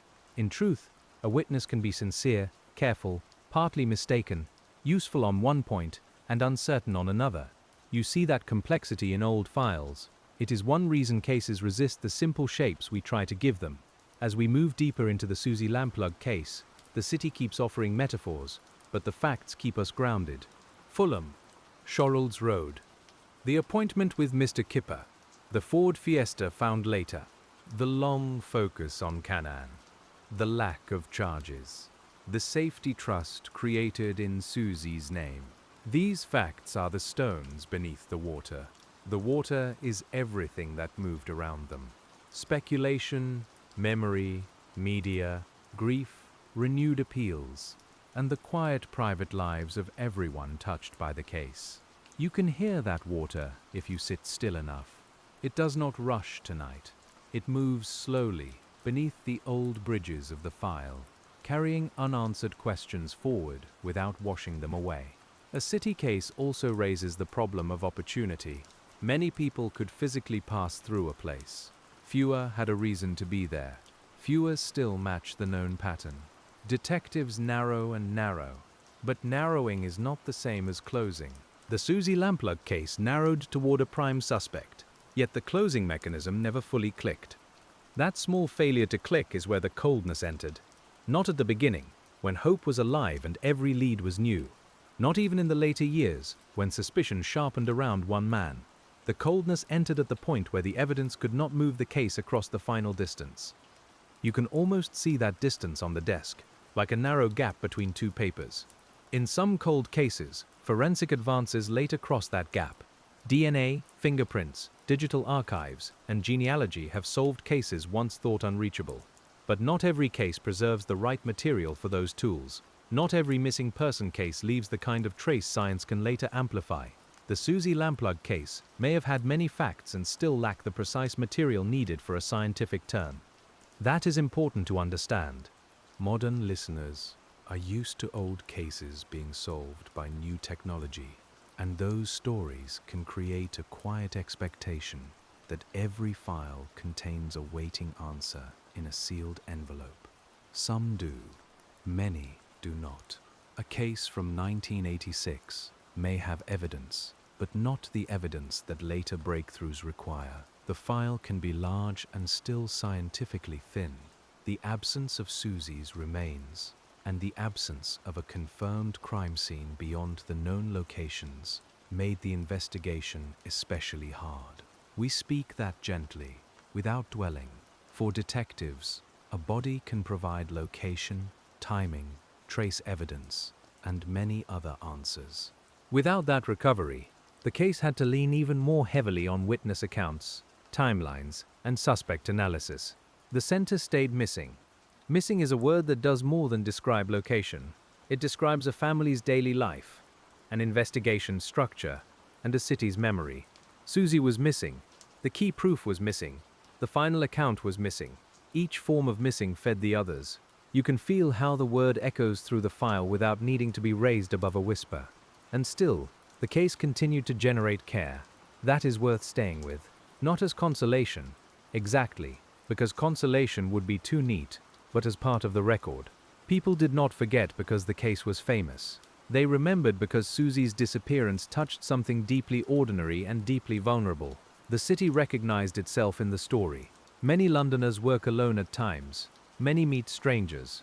Many rely on diaries, calls, and professional trust. Many move through streets where no one notices them, because everyone else is moving too. The Suzy Lamplugh case made those ordinary patterns visible. It asked workplaces to think about them. It asked people to check in. It asked the city to become a little more aware. Awareness is not fear. That distinction matters for the sleepful tone of this telling. Fear tightens the room. Awareness opens it gently, placing a lamp near a doorway, making sure someone knows the route, writing down a detail that might matter later. The legacy of the case, through the trust and through changed habits, belongs more to awareness than to fear. You might imagine a later estate agency office after Suzy's disappearance became widely known. A colleague writes down a viewing appointment more carefully. Another notes a client's telephone number. Someone says, "Call when you arrive." Someone else says, "Call when you leave." These small practices are not dramatic, but they are forms of care passed from one life into many others. The file itself remains different from that legacy. It is more stubborn, more literal. It asks what happened on the 28th of July, not only what changed afterward. It asks who used the appointment name. It asks where Suzy was taken after she left the ordinary path of her workday. It asks what can still be proven. Those questions stay open. As you read, you may feel the temptation to lean too hard toward the prime suspect because the file seems to gather there. We acknowledge that gravity, we do not pretend it is absent, but we also remember that the case went cold despite that gravity, which means the evidence never became the full legal answer. The coldness is not lack of suspicion, it is lack of completion. Completion can be a difficult word in a missing person case. Sometimes it means charges. Sometimes it means recovery. Sometimes it means a reliable confession supported by evidence. Sometimes it means enough truth for a family to stop wondering. The Suzy Lamplugh case did not receive that form of completion in the decades we are walking through. It remained in the long corridor of almost. Almost can be one of the most tiring states in an investigation. Almost enough to believe. Almost enough to charge. Almost enough to search. One more place. Almost enough to search one more place. Almost enough for the public to feel certain. But almost cannot carry the legal burden, and it cannot bring the person home. You can feel the weariness of that word settling over the desk. The desk is a useful place to return. A cold case can feel large, but much of the work happens at desks.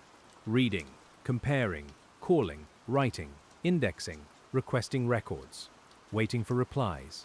Outside, the city changes weather. Inside, the same page may be read for the third time that week. The chair creaks. The lamp warms the paper. The work becomes quiet. In that quiet, investigators may notice small things. A date that conflicts with another date. A phrase that appears in two statements. A vehicle description that aligns with a known record. A person who was dismissed too quickly. Or a lead that was followed well enough and can finally be set down. Cold case work is partly the art of noticing what earlier urgency may have blurred, but even careful noticing has limits. If the needed evidence was never created, cannot be recovered, or cannot be made reliable after time has passed, then noticing may deepen understanding without producing prosecution. That is a hard truth. It means a detective can become wiser about a case and still unable to solve it. The Suzy Lamplugh case appears to carry that weight. You can think of the file as a landscape seen through evening light. Some features stand out clearly: the appointment, the road, the car, the public suspect, the family campaign. Other areas are in shade: the caller's true identity, the exact route after the meeting, the final location, the full account. The task is not to pretend the shadows are gone. The task is to name where the light falls. And so, we keep moving gently through the file, not toward a conclusion yet, but toward a deeper understanding of the coldness itself. It was built from analog gaps, urban anonymity, legal caution, time, and the absence of recoverable proof. It was also resisted by care, by memory, by review, and by the repeated willingness to open the box again. Both parts belong to the Suzy Lamplugh case, and both parts remain true.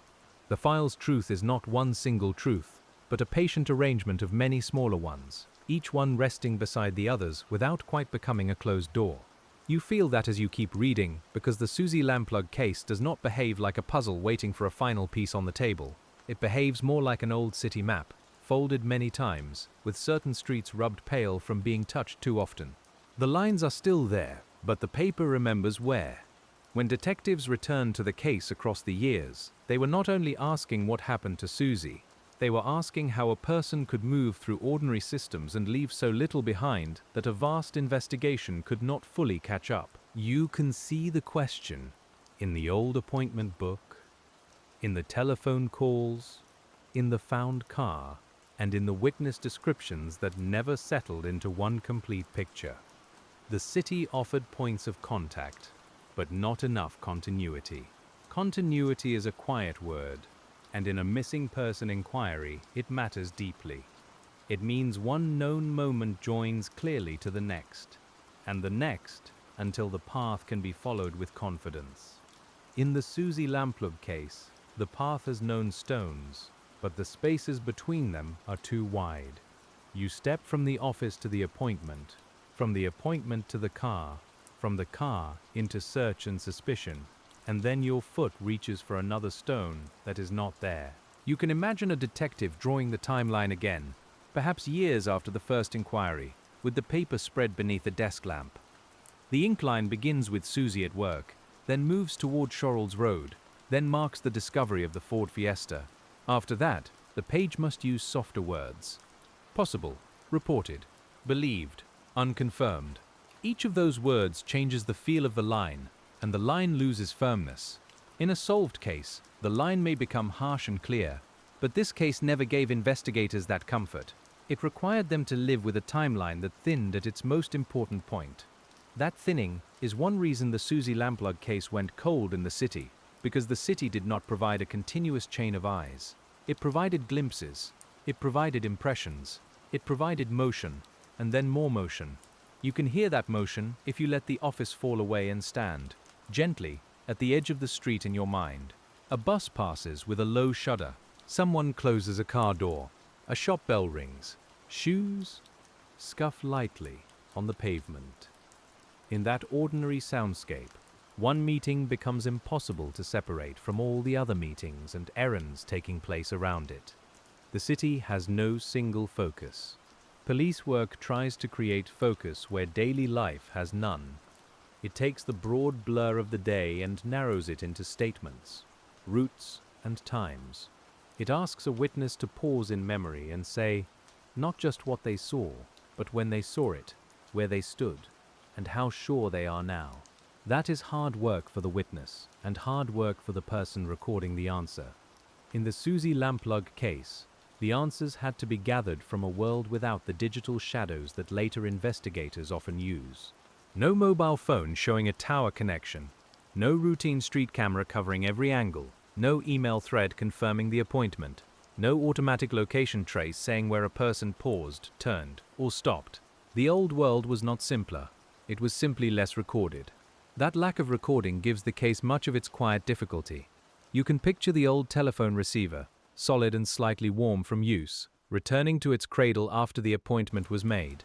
The call becomes memory, then ink, then evidence. But unless the caller left a trace elsewhere, the voice itself has gone. The sound has disappeared into the office air, leaving only a name and a time. A diary entry is faithful in one way and helpless in another. It preserves what was written, but not the tone of the person who called, not the length of the pauses, not whether anything felt odd in the moment. You and I can sit with that limitation without impatience. The diary did what a diary could do. It held the surface of the appointment, while the deeper identity remained hidden. If someone used a false name, the pre-digital world gave that deception more room. A person could telephone, arrange a meeting, and step back into streets full of other voices. They might not need an account, a traceable message, or a photograph at a reception desk. They could rely on trust and routine. In the Suzy Lamplugh case, that possibility became one of the central uncertainties. It is important not to turn that into a lesson too sharp for the night. Most appointments are harmless. Most strangers are simply people with their own errands, their own worries, their own keys in their pockets. But safety work often begins by noticing where ordinary trust lacks a second support. The Suzy Lamplugh Trust later gave that notice a practical and lasting shape. Before the trust, before the training materials and workplace guidance, there was the first investigation trying to understand one missing appointment. That is where we stay for a while, because the later legacy grew from those first unanswered hours. You turn the file back toward the beginning and see how modest the first facts were. A woman at work, a client name, a property viewing, a car found without its driver. The car itself is a quiet object in the file. It does not speak, but it fixes a point on the map. You can imagine its white paint under London light, the glass reflecting buildings and clouds, the interior holding the faint smells of fabric, dust, and summer heat. Investigators would have looked for what it could tell them, and also for what it could not. Its stillness became a kind of message. A found car can narrow the search, but it can also deepen the uncertainty. It tells you where the vehicle ended up, but not necessarily who left it there, how long it had been there, or what happened before it was abandoned. If witnesses saw it, their times had to be checked. If anyone approached it, that had to be noted. The car gave detectives something real, but not something complete. You can feel how often that word returns. Complete. The file keeps offering partial forms, a partial name, a partial sighting, a partial vehicle description, a partial path. In a city case, the partial can appear abundant because many people see pieces of things. Yet abundance does not automatically make a whole. Sometimes it creates a larger room in which the whole remains missing. Detectives working the Suzy Lamplugh case had to decide which partials belonged together. That is one of the hardest acts in any investigation. If you join too little, you miss a pattern. If you join too much, you create one that was never there. The work becomes a kind of quiet carpentry, fitting edges, testing weight, and setting aside pieces that do not truly hold. The city complicates that carpentry because so many ordinary coincidences are available. A man may resemble a suspect. A car may resemble a reported vehicle. A nickname may echo another name. A date may sit near another meaningful date without actually joining it. You and I keep breathing slowly through those possibilities because calm attention is the only way through coincidence. In public memory, the Suzy Lamplugh case often centers on the name Mr. Kipper and the suspect later named by police. That focus is understandable, and it is part of the case's history. But in the working file, there would also have been countless smaller checks that never became famous. Addresses visited, names crossed out, calls returned, records requested. The unglamorous work forms the floor beneath everything. That floor matters because cold cases are not solved by famous details alone. They are held together by routine, a detective filling out a form, A clerk locating an old record. An officer making one more call to confirm a date. A witness signing a statement after reading it carefully. These acts do not sound like story moments, but they are the quiet machinery of truth. You can imagine the machinery running late into an evening at a police station. Fluorescent light hums above desks. The air smells of paper, damp coats, and cooling tea. A file tray holds messages waiting to be logged. Someone rubs their eyes and returns to a witness statement. Outside, London keeps going, but inside the room, the Suzy Lamplugh case asks for another hour. Another hour becomes another day, then another month, then another year. That is how the scale of a cold case changes. At first, every hour feels urgent because the missing person may still be found. Later, time becomes heavier and slower, and the work must adjust to a different kind of hope. Not immediate rescue, but eventual truth. Not quick answers, but sustained attention. The transition between those forms of hope is quiet and painful. It does not happen all at once. Families and detectives may still speak in the language of finding, while the evidence begins to suggest something more sorrowful. Official declarations come later, but the emotional shift may begin earlier, in small pauses and careful wording. You can sense that shift in the Suzy Lamplugh case, without needing to make it loud. When Suzy was later presumed dead, the case entered another legal and emotional stage. The words had force on paper, but they did not bring the whole account into view. For the investigation, it meant the missing person inquiry had become something even more difficult to close. For the family, it must have placed formal language around an absence they had lived with for years. The formality had its own chill. Even then, the work did not become simple. A murder investigation without a recovered person, without a clearly identified scene of final harm, and without a charge, is among the most difficult kinds of case. It asks investigators to prove not only who, but often where, when, and how, while some of the usual anchors are absent. The Suzy Lamplugh case stood inside that difficult category. You can place yourself in the role of a cold case detective reviewing it decades later. You are given boxes, summaries, perhaps a database built from old index cards, and a history of prior decisions. You do not begin with fresh footprints. You begin with inherited traces. Some are strong, some are blurred, some were never strong enough to begin with, but still had to be checked. The inherited nature of the work matters. A new investigator must trust parts of the old file while also questioning them. They must respect earlier officers without assuming every choice was perfect. They must avoid arrogance, because hindsight can make any past decision look easier than it was. The file teaches humility if you let it, and the Suzy Lamplugh case requires humility. Humility also means remembering what the public never sees. We see the appeals, the suspect name, the searches, and the anniversary pieces. We do not see every meeting, every legal consultation, every disappointed review, every time a lead looked promising and then softened. The public story arrives in moments. The investigation lives in the long spaces between those moments. You sit with the spaces. Those spaces are where patience does its work.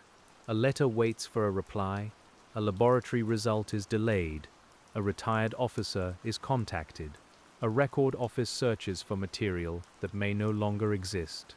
Someone checks whether an old address has changed hands.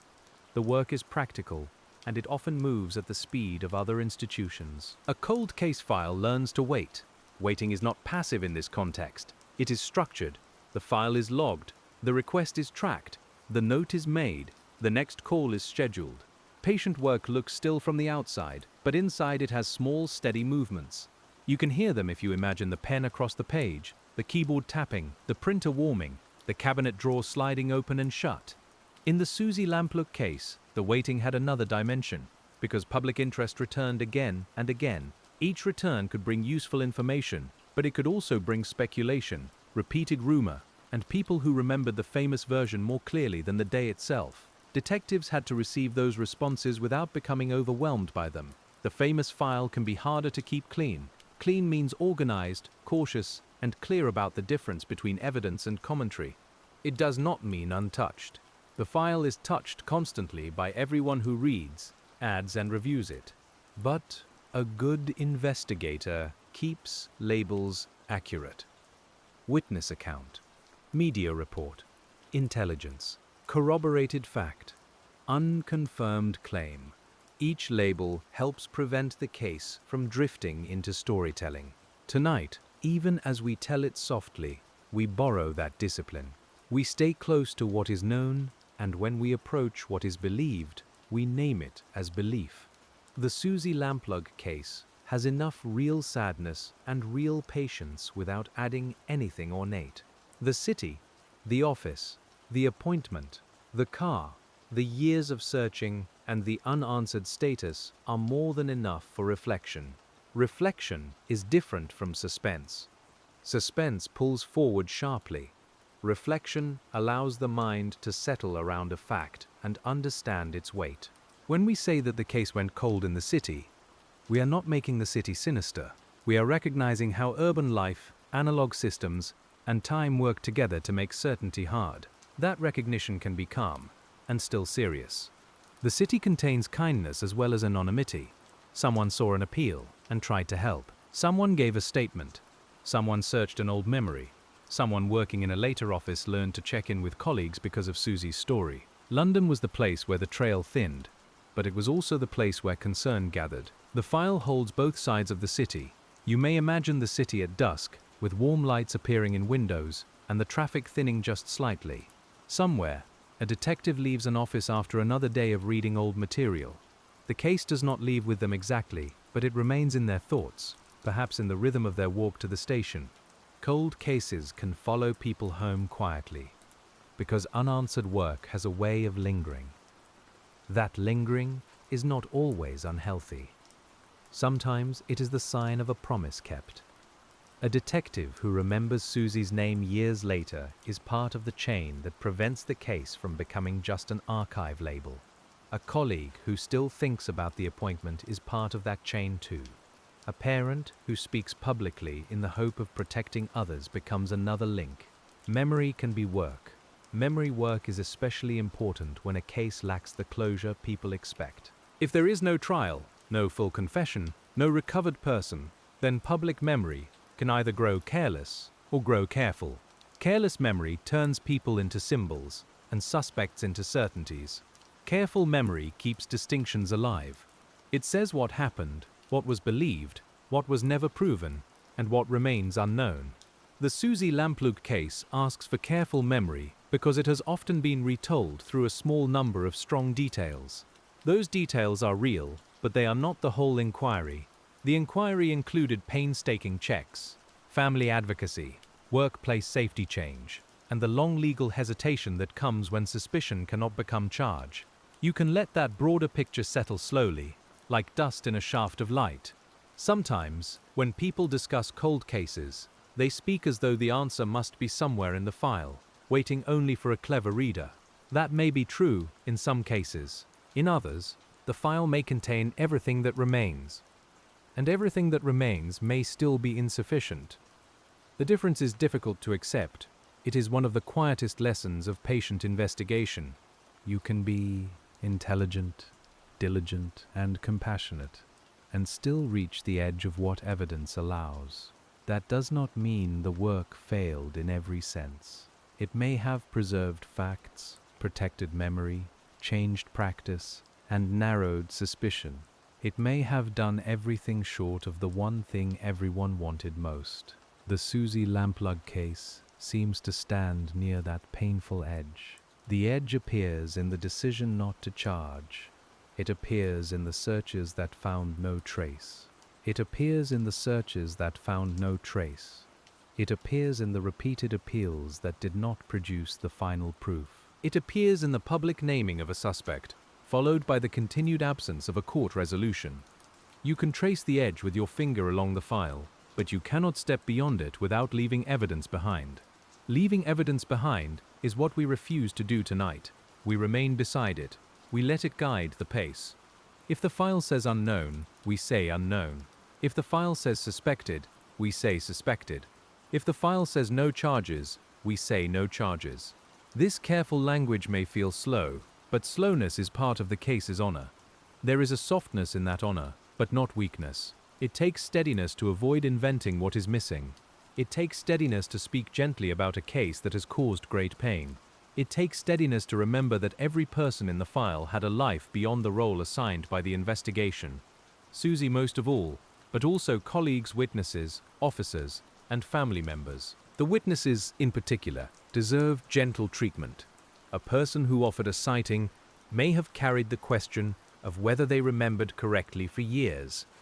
They may have wondered if they should have noticed more. They may have repeated their account to officers, journalists, or themselves, each time feeling the memory shift slightly under pressure. That human burden is part of the file too. Witness memory lives in the body as much as in words. The feel of heat on the pavement, the sound of a car pulling away, the color of clothing glimpsed through glass, the shape of a face seen for only a moment. Years later, these sensory pieces may remain while the sequence around them becomes uncertain. You can understand how difficult that is without judging the witness. A good investigator listens for those pieces and then tests them gently. Where were you standing? What could you see from there? Was the light behind the person? How long did you look? Had you seen any reports before making this statement? The questions are careful because memory deserves care, and because the truth deserves more than simple belief. In the Suzy Lamplugh case, the early witness accounts became part of a much larger pattern of inquiry. Some pointed toward the viewing, some related to the car, some helped shape descriptions of people and vehicles. Each one had to be set beside the others. The process was not glamorous. It was a slow arrangement of fragments across the table, each one casting a small shadow. Shadows can mislead, especially under uneven light. A fragment may seem to point one way until another fragment changes its meaning.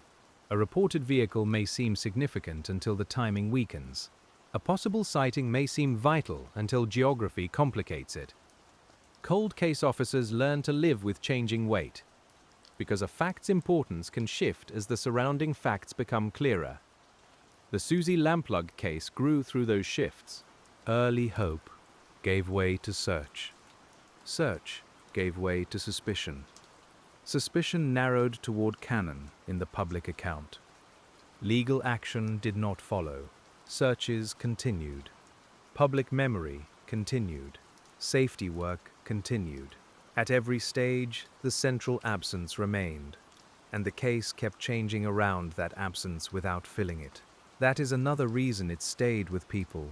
An unresolved center can hold public attention for decades, especially when the surrounding details feel so close to everyday life. The case did not require specialized knowledge to understand its sorrow.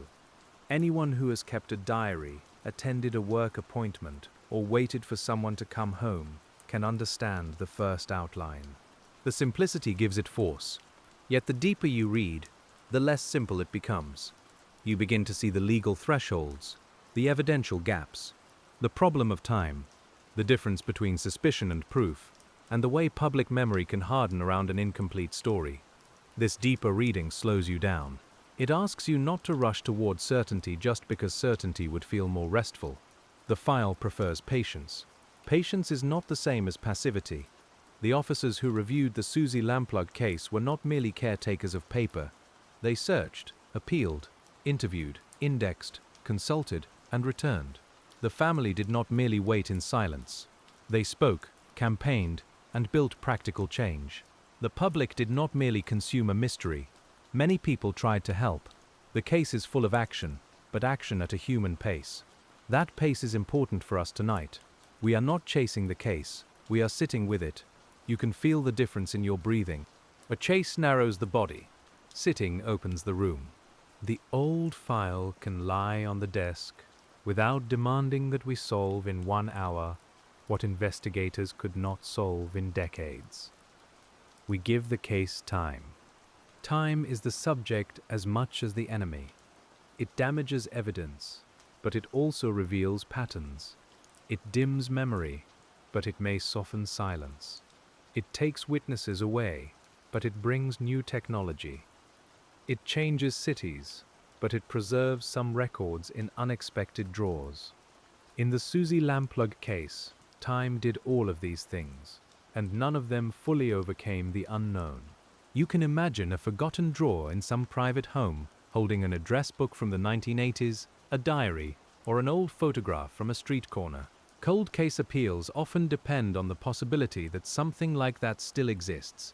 A small personal archive may survive long after official routes have gone quiet. Someone finds it while clearing a house and the past briefly becomes present. Most such discoveries do not solve anything. They may confirm a date, correct a memory, or add one more small detail to the record. But in cold case work, even small corrections matter. They keep the file honest. They prevent later readers from building on a mistake. They may narrow one uncertainty, even if they leave the larger question untouched. The Suzy Lamplugh case has likely benefited from many small clarifications that never became public. That is true of most long investigations. Not every useful act appears in a documentary or article. Some are too administrative, too partial, or too private, yet they still belong to the work. You can think of them as quiet stitches holding the file together at the edges. The edges are where cases fray over time. Paper ages, people move, institutions reorganize, offices retire. Public attention shifts. To keep a file usable, someone must preserve context, not just documents. They must explain why a lead mattered, what was checked, and why a path ended. Without that, future investigators may repeat work or misunderstand old decisions. Preservation is craft. In an old case, craft can be as simple as a good note. Checked with records office, no further material. Witness re-interviewed, no change. Vehicle lead eliminated. Search completed, negative result. These lines may not move the heart, but they protect the inquiry from confusion. You can hear the discipline in them, the quiet refusal to let uncertainty multiply without need. The Suzy Lamplugh case required that discipline because it attracted so much public theory. Every famous cold case does. People outside the file may connect distant events, speculate about motives, and treat rumor as though it had been filed under oath. The investigators had to keep returning to what could be documented. That return is slow, but it is the only ground that does not shift. Public theory often wants motive, because motive makes a story feel more complete. But motive can be elusive, and in many cases proof of action matters more than a satisfying explanation of why. The Suzy Lamplugh case has produced many discussions of behavior, opportunity, and history, but the essential legal problem remained action, evidence, and connection. The why could not replace the what. You can feel how plain that sounds. What happened? Who did it? How can it be proved? These are simple questions, but they are not easy ones. They are the questions that stay on the desk after every theory has gone quiet. In the Suzy Lamplugh case, they have stayed there for a very long time, steady as stones under a river. The river is the city again, moving across decades. The London of 1986 becomes the London of the 90s, then the 2000s, then later still. Phone boxes disappear, offices digitize, cars change shape, CCTV becomes more common. The old paper world recedes, and with it the exact conditions that allowed the appointment to leave such a thin trail. The case becomes a record of a vanished working world. That vanished world is not ancient, but it is far enough away to matter. People still remember it, yet its systems feel unfamiliar to younger listeners. An estate agent could leave for a viewing without live location sharing. A diary could be the main record. A caller might not be recorded. A colleague might rely on expected return times rather than formal check-ins. The difference is practical, not merely nostalgic. Nostalgia would be misplaced here. The old world had warmth, but also gaps. It had human trust, but fewer safeguards. It had privacy, but less traceability when something went wrong. The Suzy Lamplugh case sits exactly at that intersection, where ordinary professional trust met the limits of older record-keeping. You can understand it best by holding both the warmth and the gap.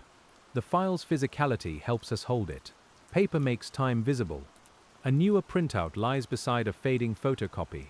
A typed statement sits next to a later digital summary. Different inks, different fonts, different administrative habits. The case passed through eras not only in public memory, but in the materials used to record it. The archive itself became a timeline of methods. Methods changed, and so did assumptions. Later officers approached personal safety differently, because Suzy's case had helped change the conversation. Later reviews approached evidence differently because forensic science had developed.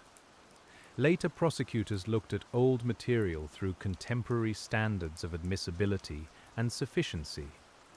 The case did not sit still, even when the central answer did not arrive. That contrast can be frustrating. Everything around the case moves, but the case itself remains anchored to the unsolved moment. You can feel that anchor whenever the diary entry returns. No matter how far the inquiry travels, it comes back to the appointment. The appointment is like a small brass nail holding many pages together. It is modest, but it keeps the file from drifting away. The name on that appointment still has its peculiar power. Mr. Kipper. It sounds almost harmless, and perhaps that is part of why it lingers. You hear it and understand immediately why investigators, journalists, and the public return to it. It gives the unknown caller a shape, though not a face. It gives the absence a syllable. It gives the file a handle. Handles are useful, but they can also make us think we are holding more than we are. The name lets us refer to the person Suzy expected to meet, but it does not prove who that person was. It may connect to the later suspect, or it may reflect something more complicated. We keep that caution alive because caution is not coldness. It is care applied to facts. A cold case can be damaged by excessive certainty as surely as by neglect. If everyone decides too early that the answer is known, other possibilities may be ignored. If everyone refuses to identify a strong suspect, the investigation may lose focus. The balance is difficult, and the Suzy Lamplugh case lived within it for years. Focus without overclaiming. Suspicion without closure. You can see how that balance might feel to a family. On one hand, knowing police have a prime suspect may offer a painful kind of direction. On the other, the absence of charges leaves the direction unfinished. It is like being shown a road that cannot be traveled to its end. The mind walks it anyway, again and again, because love seeks answers. Love is present in the file, though files rarely use that word. It appears in appeals, in photographs kept visible, in safety work, in anniversaries remembered, and in the refusal to let a missing person's name sink out of public view. Police files use official terms, but human beings make them. The Suzy Lamplugh case is full of human beings trying, in different ways, to keep faith with the missing. The missing person at the center must never become only the reason for procedures. Suzy had her own life beyond the file. She was young, working, known, loved, and expected. Every investigative detail matters because it relates to her, not because mystery itself is interesting. That is why our tone stays low and careful. The case deserves attention without spectacle. Spectacle flattens. It makes the suspect larger than the missing person, or makes the city seem like a stage instead of a place where real people lived. We avoid that. We let the office remain an office, the car remain a car, the road remain a road. The ordinary texture is not decoration, it is the truth of the setting, and it is where the sorrow lives. You might hear the office again, now quieter after closing. A desk lamp left on, a chair tucked in, a diary open to the day's appointments, the faint smell of paper and polish. Outside, footsteps pass without stopping. The room waits for someone who is not returning, though no one inside the room fully understands that yet. This is not drama, it is absence. Absence changes objects. A handbag, a set of keys, a note, a coat, or a desk can become charged with meaning because the person who should use them is gone. Investigators must handle such objects practically, but families feel them differently. You can understand both responses. The file records the object. Memory records the life that once made the object ordinary. The Suzy Lamplugh case contains that kind of transformation throughout. A work appointment becomes central evidence. A client's name becomes a national reference. A car becomes a marker of disappearance. A city route becomes a question. A family's safety campaign becomes a public legacy. Each transformation happened because the original event remained unresolved, and unresolved things keep generating meaning. Meaning, however, must not be mistaken for proof. The trust's legacy means something. The public memory means something. The strong suspicion around Cannon means something. The repeated searches mean something. But the legal file still asks for proof, and proof is a narrower demand. That narrowness can seem harsh, but it protects the integrity of justice. Justice is often imagined as an ending, but in cold cases it may become a practice instead. The practice of preserving evidence. The practice of speaking accurately. The practice of reviewing old material. The practice of supporting families. The practice of learning from harm without embellishing it. The Suzy Lamplugh case has received many forms of that practice, even without the final form everyone wanted. You can sit with that distinction in the lamplight. It is not comforting exactly, but it is truthful. The case did not vanish into neglect.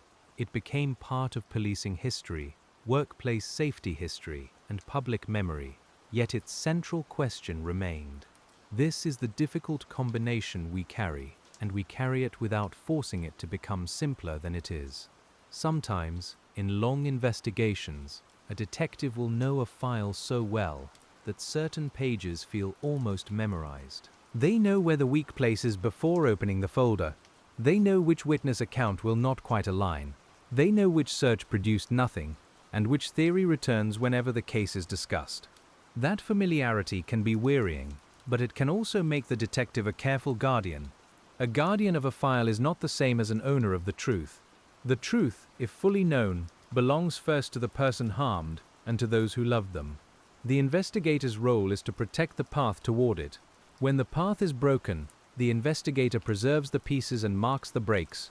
That is what patient work looks like when certainty is not available. In the Suzy Lamplugh case, preserving the breaks is part of understanding why the case went cold. The break after the appointment. The break between suspicion and prosecution.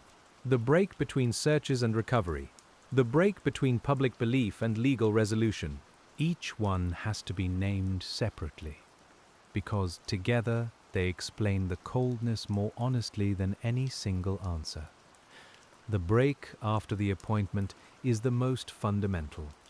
Suzy left a known setting for a known purpose, and then the trace becomes uncertain.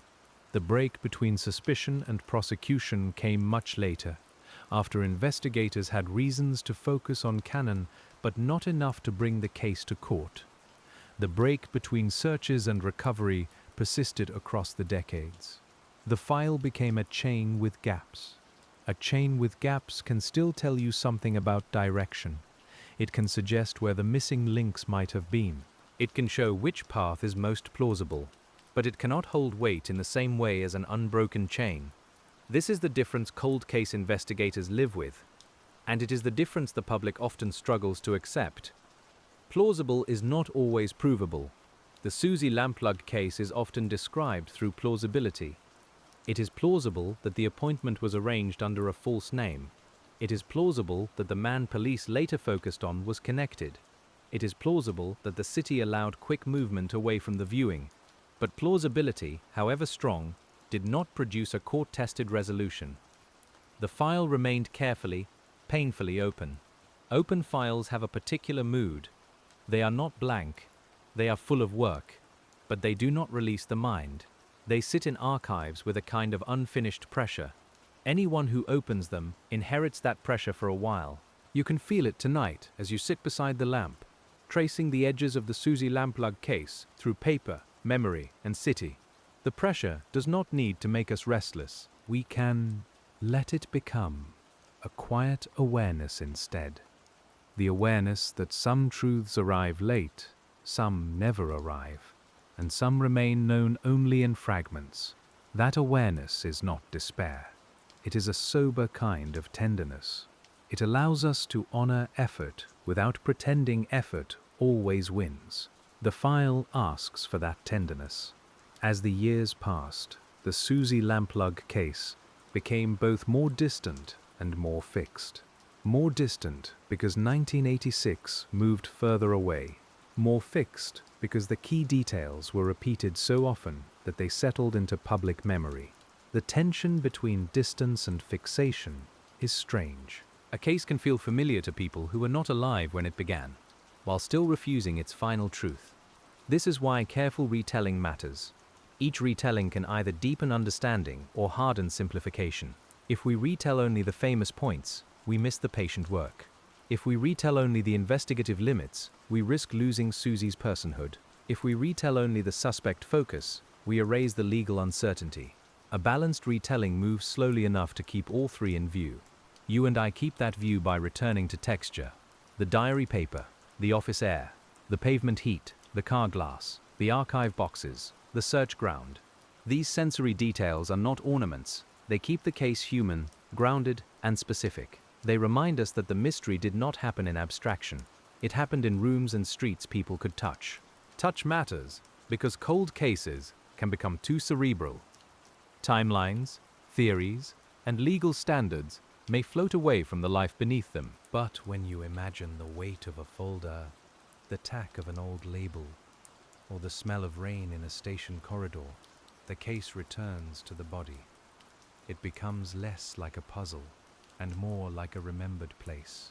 A remembered place can change over time, but it still holds feeling.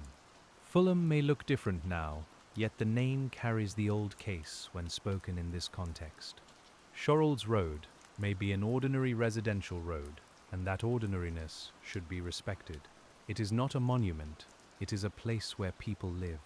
The case touched it, but did not consume its life. That is another gentle discipline in true stories. Places should not be turned into props. They continue after the event, just as families continue, offices continue, and cities continue. The Suzy Lamplugh case belongs to Fulham's history. But Fulham is not only the case. London held the mystery, but London also held millions of unrelated lives moving through their own quiet evenings.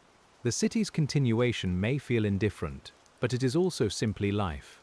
Buses must run, shops must open, children must go to school, people must cook dinner, answer phones and lock doors. A cold case sits inside that ongoing life, sometimes visible, sometimes hidden. The investigation asks the city to pause and remember, even though the city is built to continue.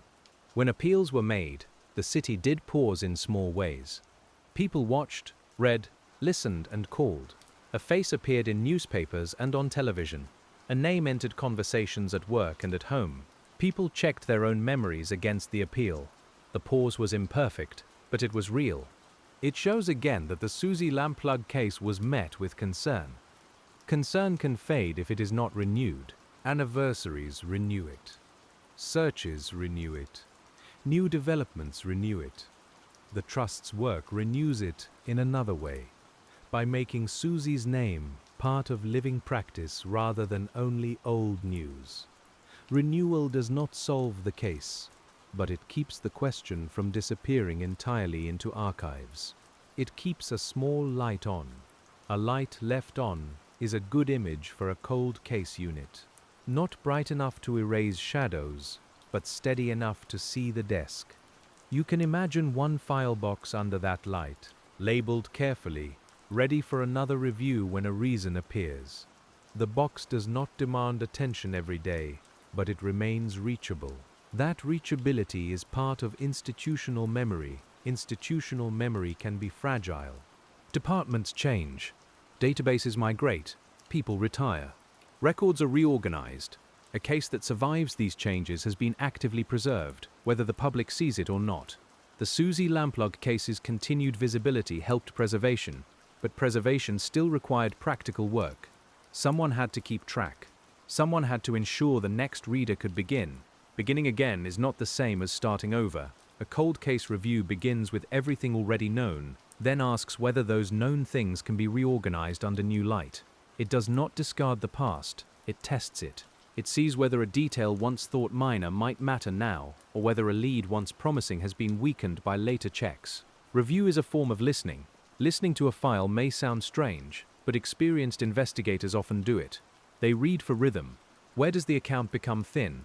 Where does a name repeat? Where do several witnesses independently point toward the same small fact? Where does the file grow loud with speculation and quiet with evidence? The Suzy Lamplugh case has been listened to in that way for many years. When you listen to it tonight, you may notice that its quietest facts are among its most powerful. Suzy had an appointment. She left work. She did not return. Her car was found. Her family kept searching and later built a safety legacy. Police named a prime suspect but did not bring charges. The plainness of these facts gives them strength. The plain facts do not need embellishment. They only need room. Room to understand the era. Room to understand the city. Room to understand the law. Room to understand the effect on workplace safety. Room to understand that a case can be both deeply investigated and unresolved. We give it that room slowly, paragraph by paragraph, like clearing space on a desk. On that desk, we might place the office diary first, then the map, then the car report, then witness statements, then later suspect summaries, then search records, then public appeal material, then notes on the trust and its work. The arrangement is not a conclusion. It is a way of seeing how each object in the file relates to the others, and where the spaces remain. The spaces remain most visible around Suzy's final known movements. If investigators could fill those movements completely, the case would change. But the movements pass from known routine into uncertainty, and uncertainty deepens with every year.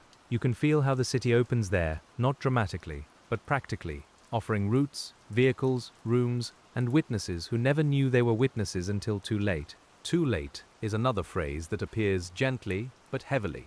A witness remembers too late for a detail to be checked easily. A search happens too late for conditions to be as they were. A suspect focus sharpens too late for some records to remain. A technology arrives too late for evidence to have been preserved in the ideal form. Cold cases are full of lateness. Yet lateness does not make effort meaningless. Late evidence has solved cases. Late witnesses have spoken. Late searches have found answers. Late reviews have corrected old assumptions. This is why investigators do not close their minds, simply because years have passed. In the Suzy Lamplugh case, lateness complicated everything, but it did not end the work. The file kept its possibility. Possibility has to be carried carefully because it can become false hope if handled carelessly. Responsible investigators and families learn this over time. They welcome information, but they protect themselves from every rumor becoming a new certainty. They listen, but they test. They hope, but they know hope must pass through evidence. That discipline is part of the long endurance. Endurance may be the deepest theme of the case. Suzy's family endured public attention and private absence. Detectives endured the limits of the file. Witnesses endured repeated questioning. The trust endured by turning grief into practical safety work. The public memory endured because the case touched something recognizable. The city endured because cities do, changing around the unanswered question. An unanswered question can become part of a city's hidden architecture, not visible in stone, but present in stories, training sessions, old newspaper archives, and the minds of people who remember where they were when the appeal first aired. The Suzy Lamplugh case became one of those hidden structures. It stands quietly behind later conversations about lone working and personal safety. Its presence is subtle. Subtle presence is still presence. A person checking in with a colleague before a viewing may never think of Suzy by name, but the practice belongs partly to the world changed by her disappearance. A workplace risk assessment may use language shaped by cases like hers. A safety talk may carry lessons first learned through pain. The case remains there, under the surface, like ink pressed through paper. For the investigation, though, the undersurface is not enough. It still asks whether a direct answer can be found. Did someone hold back knowledge? Did an old record survive somewhere unexpected? Did a search miss a location that could still be checked? Did a witness once dismissed have a detail worth hearing again? These questions do not accuse. They keep the file awake. Keeping a file awake for decades requires resources and judgment. Police cannot work every cold case every day with equal intensity. They must assess new information, anniversaries, forensic possibilities, and public interest. That means a case may rest, then become active again, then rest once more. The Suzy Lamplugh case has moved through those cycles, each return carrying a measured hope. Measured hope sounds modest, but it may be the only sustainable kind. Hope without measurement can exhaust everyone. Measurement without hope can turn the work mechanical. A good cold case investigation needs both, balanced like two hands around a fragile object. You can imagine that object as the file itself, heavy, worn, and still not ready to be closed. The word closed has its own finality, and we are not there yet in this telling. We are still walking through the reasons the case cooled, the reasons it stayed alive, and the way the city shaped both. The story continues through later years, through renewed appeals, through the persistence of public interest, and through the ongoing tension between what investigators believed and what they could prove. We keep that tension gentle. Gentle tension is not suspense. It is simply the recognition that two truths sit side by side. Police focused strongly on one suspect. No charge followed in Suzy's case. The public often remembers the first truth more easily than the second, because the first gives shape and the second restores uncertainty. Our task is to hold both until the file itself tells us where to turn. Where we turn next is toward the deeper atmosphere of the city investigation, not as scenery, but as method. The city determined how people moved, how quickly a vehicle could disappear into other vehicles, how many possible witnesses had to be found, and how many ordinary reasons existed for someone to be near a property. London made the inquiry wider at every step. A rural case may ask who was on one road. An urban case may ask which of thousands of people noticed one road at one time on one summer day. That difference is enormous. Posters can go up, appeals can be made, doors can be knocked, but the human field is vast.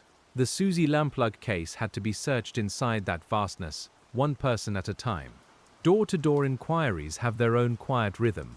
Knock, wait, introduce, ask, record, thank, move on. Inside each doorway is a different smell of cooking, paint, carpet, or laundry. A radio plays softly in one flat. A dog barks in another. Someone is helpful. Someone is busy. Someone was away that day. Each response enters the file as another small mark. Those marks accumulate quickly in a city. Soon the case has hundreds, then thousands of entries. The scale can look impressive, and it is, but scale can look impressive, and it is, but scale can also make the critical mark harder to find. A single useful observation may sit among many sincere but irrelevant ones.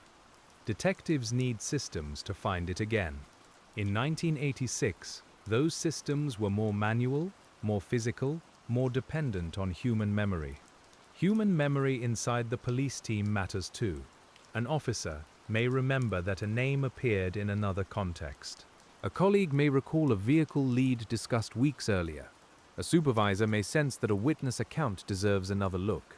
These internal memories can guide inquiry, but they can also be lost when staff change. That is why recording matters so deeply. The later computerization of old material helped reduce dependence on individual memory. It allowed searches across entries, comparisons of terms, and a different kind of pattern recognition. But even there, someone had to decide what to enter, how to categorize it, and what a match truly meant. Computers assist. They do not replace judgment. The Suzy Lamplugh case still needed people. People bring compassion, but also fatigue. A long file can tire the eyes. Repetition can dull attention. The same names return. The same searches produce the same answers. A good investigator builds habits to protect against that dullness. Read at a different hour. Ask another officer to review. Return to the original statement, not only the summary. Let the case become fresh again. Freshness is hard to achieve with a famous case. Everyone feels they already know it. The name Suzy Lamplugh carries a ready-made story in British public memory, and that can be useful, but also limiting. A cold case review must push past familiarity. It must ask, what do we actually know, and how do we know it?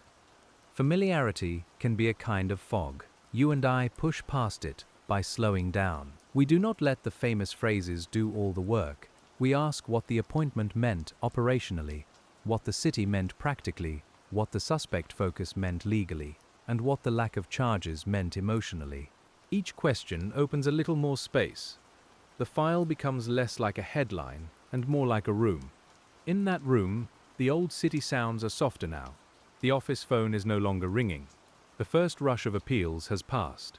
The later searches have come and gone. What remains is the steady rustle of pages and the knowledge that many people did what they could within the limits they had. The Suzy Lamplugh case remains unresolved, but not unattended. Unattended would mean left alone in the dark. This case was not left alone. It was examined by police, carried by family, remembered by the public, and transformed into safety work. Yet attention alone could not overcome the missing proof. That is the central difficulty, and every later development returns to it. The lamp stays on, but the far corner of the room remains dim. Dim corners can invite imagination, and imagination is not useless if kept in its place. It helps us understand how people felt, how rooms may have sounded, how a detective might have experienced the slow weight of the file. But imagination must not trespass into claimed fact. In this script, we use it for atmosphere and compassion, while the factual path remains clearly marked. Marked paths are what detectives seek, a reliable route from the known to the unknown. In Suzy's case, the marked path begins clearly and then breaks. Every later search was an attempt to extend it. Every suspect review was an attempt to explain the break. Every public appeal was an attempt to find someone who had seen the missing part of the path. The path remained unfinished. You may notice that the word unfinished feels different from mysterious. Mysterious can sound decorative. Unfinished sounds human. A letter unfinished. A meal unfinished. A working day unfinished. A family conversation unfinished. The Suzy Lamplugh case is not only a mystery in the abstract, it is an unfinished human sequence, and that is why it deserves such care. Care means avoiding sharp edges in the telling. We do not need to describe harm. We do not need to make the suspect loom. We do not need to turn searches into spectacle. The file is already serious enough. The absence, the effort, the city, and the years provide the full weight. We can speak softly and still speak plainly. Plain speech brings us back to the central reasons the case went cold. The appointment was arranged through a system that left little trace. The city created anonymity and witness uncertainty. The body of evidence remained circumstantial around the prime suspect. Time weakened memory and altered locations. Searchers did not recover Suzy. Prosecutors did not bring a charge. Each reason sits beside the others, calm and stubborn. Stubborn facts are not dramatic, but they are durable. They do not change.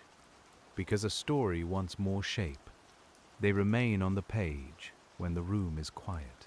You can sit beside them without trying to make them perform.